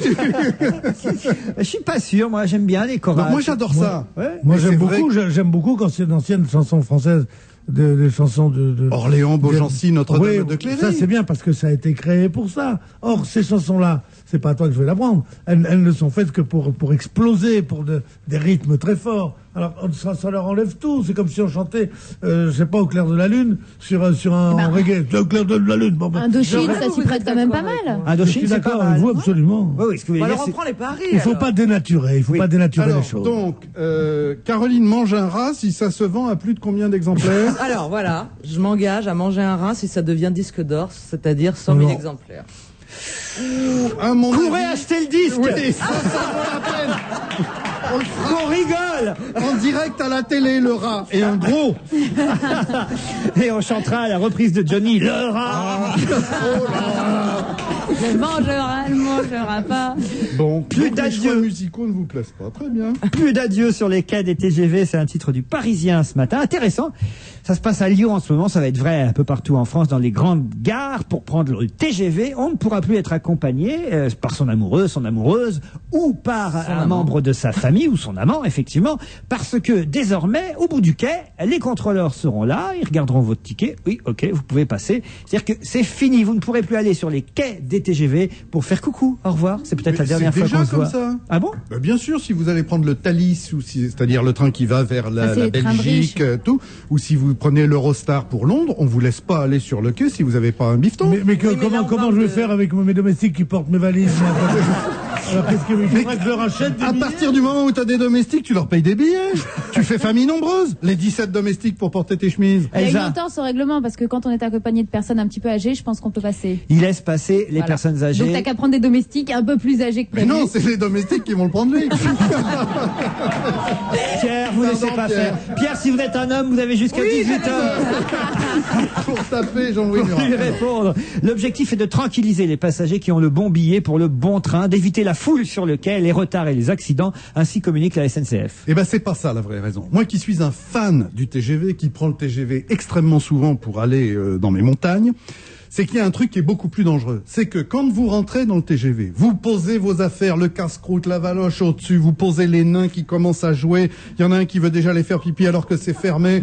Vous êtes, c'est l'enfer. Et 3 minutes avant, il y a des types plutôt patibulaires qui passent dans les couloirs, ils voient un sac et au moment où le train va démarrer, tac, ils prennent un sac ou une valoche et ils descendent. Et c'est à cause de ça qu'ils ne veulent plus laisser les gens venir sur les quais parce qu'il y avait beaucoup trop de vols dans les TGV. Belle explication. Vous devriez communiquer pour la SNCF, vous seriez la voix des voix. Jean-Bernard Hébé, merci. Publicité.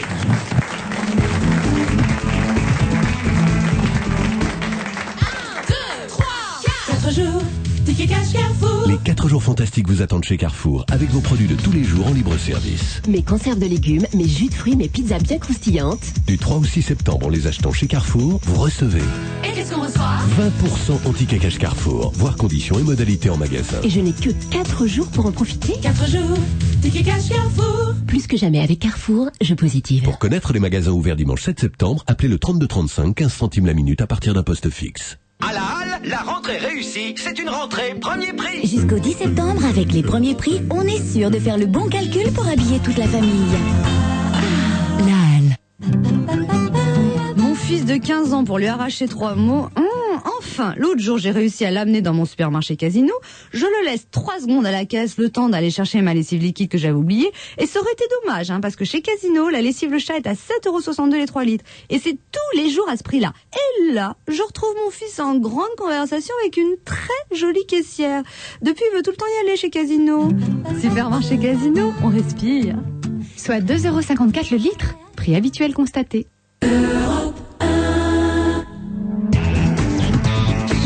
Allez, la dernière ligne droite avec Caroline Diamant, Elsa Fayer, Pierre Bénichou, Jean-Bernard Hébé.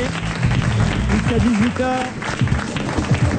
Une information incroyable. Vous qui aimez le football, Pierre Bénichou, peut-être avez-vous vu ça, c'est étonnant. Les équipes de football espagnol du FC Barcelone et de Séville ont joué à une heure inhabituelle, à 0h, minuit 5, si vous préférez, minuit 5, 0h05 du matin, c'était la nuit dernière, en raison d'un différend entre les deux clubs. Je vous explique. Le Barça, le FC Barcelone, avait demandé aux Andalous de Séville d'avancer leur match de la première journée de championnat contre l'Atlético de dimanche à samedi afin de pouvoir disputer celui de la deuxième contre Séville le mardi. Le club catalan aurait pu compter sur ses internationaux ainsi convoqués dans les sélections nationales. Mais le club de Séville a refusé d'avancer le match. Alors, prenant le règlement au pied de la lettre, le FC Barcelone a dit « Ok, vous voulez qu'on joue à la date du mercredi, on va jouer à la date du mercredi, mais on va jouer la rencontre en début de nuit, c'est-à-dire qu'ils ont joué mercredi, effectivement aujourd'hui, mais à minuit 5 ce matin. Les autres ont été obligés de jouer à minuit 5, mais au moins Barcelone a respecté la date du match. Moi, ce qui m'amuserait, c'est de savoir si le public était aussi nombreux. Ah oui. Parce que les heures espagnoles, comme chacun sait, on dîne à 10h30 du soir au lieu de dîner à 8h comme en France. Donc minuit, c'est comme 9h30. C'est vrai, c'est pas si Mais tard. est-ce que les gens y sont allés ou pas? Ça n'est pas dit dans l'article. Ça n'est pas dit dans l'article. Encore un mauvais journal. C'est une dépêche AFP qui a repris le journal gratuit Métro, mais c'est au moins le seul journal qui en parle ce matin. Peut-être à part l'équipe, parce que j'ai pas pu lire l'équipe de fond en comble, c'est trop long. Si ça arrivait pour une diffusion en direct sur TF1, je pense qu'ils seraient contents, non? S'ils avaient prévu un petit 20h50. Ah oui, un samedi soir. Quoi qu'à minuit, le foot, ça peut marcher aussi. Moi, je me vois bien. Moi, j'adore ça. Alors je me vois bien. Mais pas si c'est déprogrammé au dernier moment. Oui, m'endormir à minuit 5 avec un match de foot, c'est quand même génial, non Avec un footballeur, tu veux dire? Ah non, non. Aussi, pourquoi pas? Mais oui, ceci n'empêche pas. Mais 22, ce serait trop, Pierre. Moi, j'aime pas le foot à 20h50. J'aime pas le foot à 20h50, je l'aime pas à minuit et quart, voilà. Donc il n'y a pas d'heure pour le foot. Je m'en fous, mais voilà, si ça mais les que amuse. dit votre époux dont vous êtes si amoureux? Pardon, c'est vrai. Oui, il regarde certains grands matchs. Mais c'est pas un féru de foot et je suis assez contente. Mais il est gardien de pute ou pas, lui? Non. T'es un sale gosse aujourd'hui, je sais pas ce que t'as. Gardien de but, c'est pas méchant. Mais c'est terrible. Vous savez ce qu'il a fait tout à l'heure? Il a mis ses pieds sur le sac de Caroline Diamant. Merci. Dans le sac. Et je trouve ça effroyable. Mais pourquoi vous avez fait ça? On l'a pris le pied dans le sac. Mais pourquoi vous avez mis vos pieds dans le sac de Caroline? Pour tuer le temps. Il la largue. Ce mec est fou parfois. Enfin, Pierre, j'ai pas vu faire ça. Mais si, bien sûr. Non, parce que je le fais en sournois sous la table. Même que j'y ai dit. Je mets le pied. Moi, je suis pas le genre à pisser dans la poche de quelqu'un que je connais pas. Mais de toute façon, vu son sac, ça porte bonheur. Alors là, ils n'ont aucun goût. Joe Star et Jean-Louis Murat, si vous nous écoutez, il vous reste 10 minutes. Mais enfin, comment vous avez réagi, Caroline? Je lui ai dit, Pedro, tu pètes un câble. Pedro, tu pètes un câble. Vous voyez un peu l'élévation du dialogue. Moi, je serais vous, je remettrais le deuxième pied là maintenant. Alors, mais c'est un grand sac. Oh, mais qui s'arrête au pied. Hein. C'est un grand sac, il a pu mettre son pied. Il fait du 48. Ben, je vous emmène chez Tati où on peut acheter des sacs aussi. Encore un peu, hein, parce que j'espère que Tati va continuer à vivre, mais ce n'est pas si sûr. Le tribunal de commerce de Paris a prononcé le redressement de cette grande chaîne de magasins qu'on connaît. Pour l'instant, on évite la liquidation judiciaire, mais il faudrait trouver un repreneur pour l'enseigne à carreaux rose et blanc Vichy, hein, enseigne célèbre. Vous alliez chez Tati, vous, Elsa? J'adorerais. Ouais. Ouais, la petite lingerie, pas très chère. Non, mais il y a plein de trucs sympas chez Tati. Moi, j'ai jamais mis les pieds. Moi non plus. Il faut être organisé chez Tati. Il faut un petit peu connaître les rayons parce que sinon c'est le souk, c'est un petit peu les grands jours de solde, quoi. Oui, mais c'est le principe. Il faut avoir envie de fouiller. Il y a certaines personnes qui supportent pas trop aller fouiller dans les caisses, des choses comme ça. Elles se sentent un petit peu honteuses de le faire. Bon, voilà, si on y va en basket avec un jogging. Moi, je vais fouiller dans la caisse à chaque fois le mec il sort un flingue. Non, mais il y a beaucoup de démarques. Il y a une bonne ambiance. Oh, c'est sympa, ça parle toutes les langues. Ouais, tu te fais chourer ton sac. C'est une sorte de tour de Babel. Et il y a des types qui sont assis sur des chaises comme à Wimbledon, sur des chaises d'arbitre. C'est pas vrai. Ben oui, ils sont assis en hauteur pour voir qui chourave. Ben bien sûr, ils sont toujours assis en hauteur. Non, c'est toujours triste, je trouve, une affaire familiale qui est sur le point de déposer le bilan. Je n'y ai jamais mis les pieds, mais je les soutiens moralement, ce serait dommage. Mais oui, quand on pense qu'on a perdu ce pauvre Poujade, oui. Une belle petite affaire avec des commerçants qui aimaient bien leur métier. Attendez, Pierre Bénichou, je vous signale qu'il n'y a pas que les 800 personnes qui vivent du bulletin de paye Tati qui sont en danger. Il y a plus d'emplois que ça mis en danger. Parce il faut compter tous les commerces autour de Barbès qui vivent grâce à la clientèle attirée par l'enseigne Tati, enseigne phare de ce quartier. Et c'est vrai qu'à Barbès, il y a des tas de petits commerçants autour, et y compris même, on dit, le McDo qui trouve ses clients dans la foule quotidienne attirée par l'enseigne Tati. Les cafés qui sont dans le coin. Et j'ajouterais tous les sous-traitants, parce qu'il y a énormément de choses. Évidemment. On dit que ce sont des soldes, mais il y a des tas de choses qui sont fabriquées pour Tati. Alors donc ça va faire un truc. Non. Moi ça me fait beaucoup de peine parce que j'avais une sympathie particulière pour ce magasin, pour ce quartier, pour tout ça. Mais je dis pas une affaire familiale. Les affaires familiales, ça n'existe pas. Ils se tirent la bourre au bout d'une génération. Il n'y a pas d'affaires familiales à part Michelin et Peugeot. Tu vois un peu, ils sont sympas tous. Ouais. Et Leclerc. Leclerc aussi. Leclerc. Il y a la maréchale vient de mourir. C'est pas vrai. C'est pas possible. Et monsieur Mme Carrefour, c'est pas une belle affaire familiale? Magnifique. Et je vous la souhaite. Monsieur Ed, hein? Il est sympa, monsieur Ed. Délicieux. Ah, franchement, il est sympathique, monsieur Ed. Moi, vous avez connu la mère Égée. Bien sûr, c'est formidable. C'est formidable. Ouais, ça n'existe plus cette enseigne Égée. Hein, quand j'étais gosse, il y avait ça, Égée. Et les COP, ça existe toujours les COP? C'est fini ça. Moi, mon préféré, c'est Chopi. Chopi. Moi, quand j'étais gosse, il y avait tout petit, 3 épiciers. J'étais j'habitais en HLM, il y avait 3 épiciers à côté. On allait, c'était au choix. Hein. Ma maman disait, bon, alors, tu vas faire les courses. Ou tu vas au COP parce qu'il nous manque des petits timbres pour avoir le napperon gratuit à la fin du mois. Vrai. Où tu allais, alors il y avait les COP, il y avait effectivement Égée, la mère Égée, elle était là, c'était une dame, moi je l'appelais. Et Mouloud. Non, il y avait la cave. On disait, tiens, tu vas aller à la cave. Parce que quand t'étais méchant. Ça existait à quand Paris. t'étais méchant, tu vas aller à la cave. Non, mais il n'y avait pas. Non, c'était. Dans le casino, c'était bien aussi. Ah oui. Il y avait la roulette, le baccarat. Toujours casino. Celui-là. Je ne connais aucune des enseignes que vous avez citées. Est-ce qu'elles étaient uniquement en province? Pas du tout. Il y avait Félix Potin. Égée, ça existait partout, les COP. Et le Familistère, est-ce que vous aviez ça? Bien sûr. Moi, j'allais au Familistère. Là, j'étais content parce que c'était un peu plus loin, ça me faisait un peu plus de trajet. J'allais avec mon filet au Familistère. Ça devait être dur, votre enfant. Non, mais ça doit être une question de génération, peut-être. Non, mais Casino, c'était la sous-marque de Félix Potin, Casino. C'est pas possible. Je regrette. Attendez, si on veut pas être fâché, qui on n'a pas cité? Auchan. Il y a Auchan. Non, parce qu'après, on va avoir des ennuis avec la pub on est à en Europe train de 1. citer des enseignes qui n'existent plus. Moi, j'ai la larme à l'œil presque en évoquant le Familistère, les COP Et Félix Potin, on y revient. Et le Mistral gagnant. Ça n'a rien à voir. Elle est gentille. Alors on parce que vous êtes revient en à pleine Renault, nostalgie. Peugeot et tout. Vous vouliez chanter le Mistral gagnant? Ah non, je vous en supplie, ne me faites pas ça. Déjà, Allez, vous m'avez allez, eu, puisque là, c'est bien, on C'est sent. pas à vous. C'est pas à vous qu'il faut pas faire ça. Mais pas que tu chantes très bien. C'est un cri du cœur. Alors, allez. Mais à chaque fois, il me fait le même coup. mais C'est Allez-y. terrible. On a senti, c'est pas par hasard que vous avez dit ça. On n'est pas les paroles. Nanana. Je suis avec mon filet.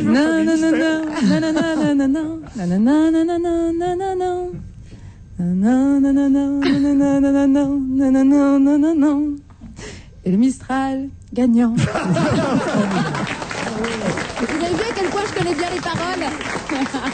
Elle chante juste, c'est fou. Il y a des témoignages dans la presse ce matin qui tentent d'expliquer pourquoi l'enseigne Tati, outre la diversification qu'a tenté son patron, il y a aussi le fait, disent certains clients de Barbès, que la délinquance a pourri le quartier autour du magasin Tati. Quelqu'un dit quand les gens se font voler leur portefeuille, ils ne veulent plus revenir, raconte un responsable même de la boutique de souvenirs. Sans parler des PV qui pleuvent sur les voitures, comment voulez-vous encore faire les affaires ou des affaires dans ces conditions? Voilà ce que disent certains voisins. Oui, mais comme je crois que la délinquance monte partout et que les contractuels sont de plus en plus actifs, ou actives, si on peut dire, ça doit être le cas de tous les magasins. Évidemment. Tous les magasins. Qui peut se garer devant un magasin? C'était à l'époque où tu étais jeune, ça, Jean-Bernard? Ah ben moi, j'avais pas de voiture quand j'étais jeune. Ah bon, t'avais pas de voiture? Moi, j'ai eu ma première Ferrari à 16 ans. Moi, j'avais un Solex. J'ai d'abord eu un Solex, après j'ai eu une Mob bleue. Ah oui, moi j'ai eu ma 103 Peugeot. Voilà. Après, j'ai utilisé la Dauphine de mon papa le samedi quand j'étais sage. Et puis après, j'ai acheté ma première voiture que j'ai payée 100 francs et qui était un break Fiat 500. Eh ben, dis donc. D'occasion. Ça Évidemment. équivalait à Ça, c'est le début de vos mémoires, mais après, ça devient passionnant. Non, c'est ennuyeux. Je ne me suis jamais intéressé aux voitures. Non, je suis pas contre les tranches de vie de temps en temps. Ah, oui. Ben justement, une tranche de vie chez Jeanne Moreau. L'actrice a été réveillée par un cambrioleur vendredi dernier vers 7h dans son appartement de la rue du Faubourg Saint-Honoré, dans le Donne 8e pas arrondissement. l'adresse. Ah bah c'est eux qui le disent, moi, je lis l'article. Un jeune homme d'une trentaine d'années venait de s'introduire dans la chambre, le visage dissimulé sous un bandana, sans exercer, fort heureusement, de violence verbale ou physique. Il a exigé que l'occupante lui désigne l'endroit où se trouvaient ses bijoux, et il a emporté quand même pour 400 000 € de bijoux, une somme de 2 000 € en liquide, ainsi que le téléphone sans fil de sa victime. Ça n'a aucun intérêt. Pourquoi? Si. Le téléphone sans fil de sa Comme ça, victime. elle peut pas téléphoner pour appeler les keufs. Ah ouais. Ah oui. J'avais pas pensé. Ah bah oui. Arrête de prendre cet accent. On voit que vous avez jamais fait de casse. Bah oui. Vraiment. J'avais pas pensé à ça. Je comprenais pas pourquoi ils en parlaient dans l'article. Et pourquoi qu'ils mettent des gants? C'est pour qu'ils ne laissent pas les empreintes. Et pourquoi qu'ils prennent le téléphone? Et alors, elle a bien un portable, Jeanne Moreau, quand même. Toute Jeanne Moreau qu'elle est, elle a un téléphone portable. C'est bien celui-là dont on parle, le Non, téléphone sans non, fil. c'est un téléphone sans fil. Un téléphone sans fil, il y a une base, Pierre. Ah, il y a une base. Ah, oui, oui. C'est bien ce qui vous manque, les bases. Mais alors, comment Mais attendez, elle a 400 000 € de bijoux ça fait chez jamais, elle. ça fait jamais que 250 briques, hein, c'est pas non plus... Ah oui, pardon, c'est vrai, moi j'avais un Solex et toi une Ferrari. C'est un peu la différence. Je veux dire, on peut imaginer qu'une des plus grandes actrices françaises, qui a début fait du une carrière, siècle. machin, qui a été aimée par des gens très riches comme moi, bon, et puis arriver à l'automne de sa carrière avoir c'est joliment. 250 millions de dans un coffre, 2 oui, millions et demi de trucs. Oui, mais non, dans un coffre à la banque, oui, 2 millions et demi de francs chez soi, non. Mais c'est les gens qui mettent leurs bijoux dans un coffre, je vois pas à quoi ça sert. Il faut les avoir, ces bijoux, avec soi. On a rarement vu des gens avec des lingots d'or autour du cou, c'est vrai. Maintenant, quand on a une soirée, on va à la banque, on prend les bijoux et on les remet moi, quand je vais dans une soirée, je vais à la banque avec ma coupe de champagne et je reste à la banque, c'est vachement bien. C'est mieux. Vous n'êtes pas organisé. Je vois que des riches. Vous avez de beaux bijoux sur vous, Caroline, pour savoir comme ça? J'en ai quelques-uns très jolis, mais alors mon plus cher n'est même pas de ton plus beau bijou. Ton plus beau bijou, c'est toi. Oh, ben voilà. Vous voyez, finalement, j'aime la poésie. Caroline, évidemment, elle a un nom quand même qui était effectivement prédestiné. Voilà. Pour Jeanne Moreau, Cameron Diaz, là on parle d'actrice. Elle, c'est pas les bijoux qu'elle a de beau, c'est le fion. Je déteins sur cet homme. C'est à cause de l'heure. Il est persuadé qu'on n'est plus à l'antenne. Non, direct, Pierre. Non. Je croyais que c'était fini. Cher Cameron Diaz, excusez-moi d'avoir dit ça. Non, c'est chers auditeurs. Vous avez des miches à chier. Non,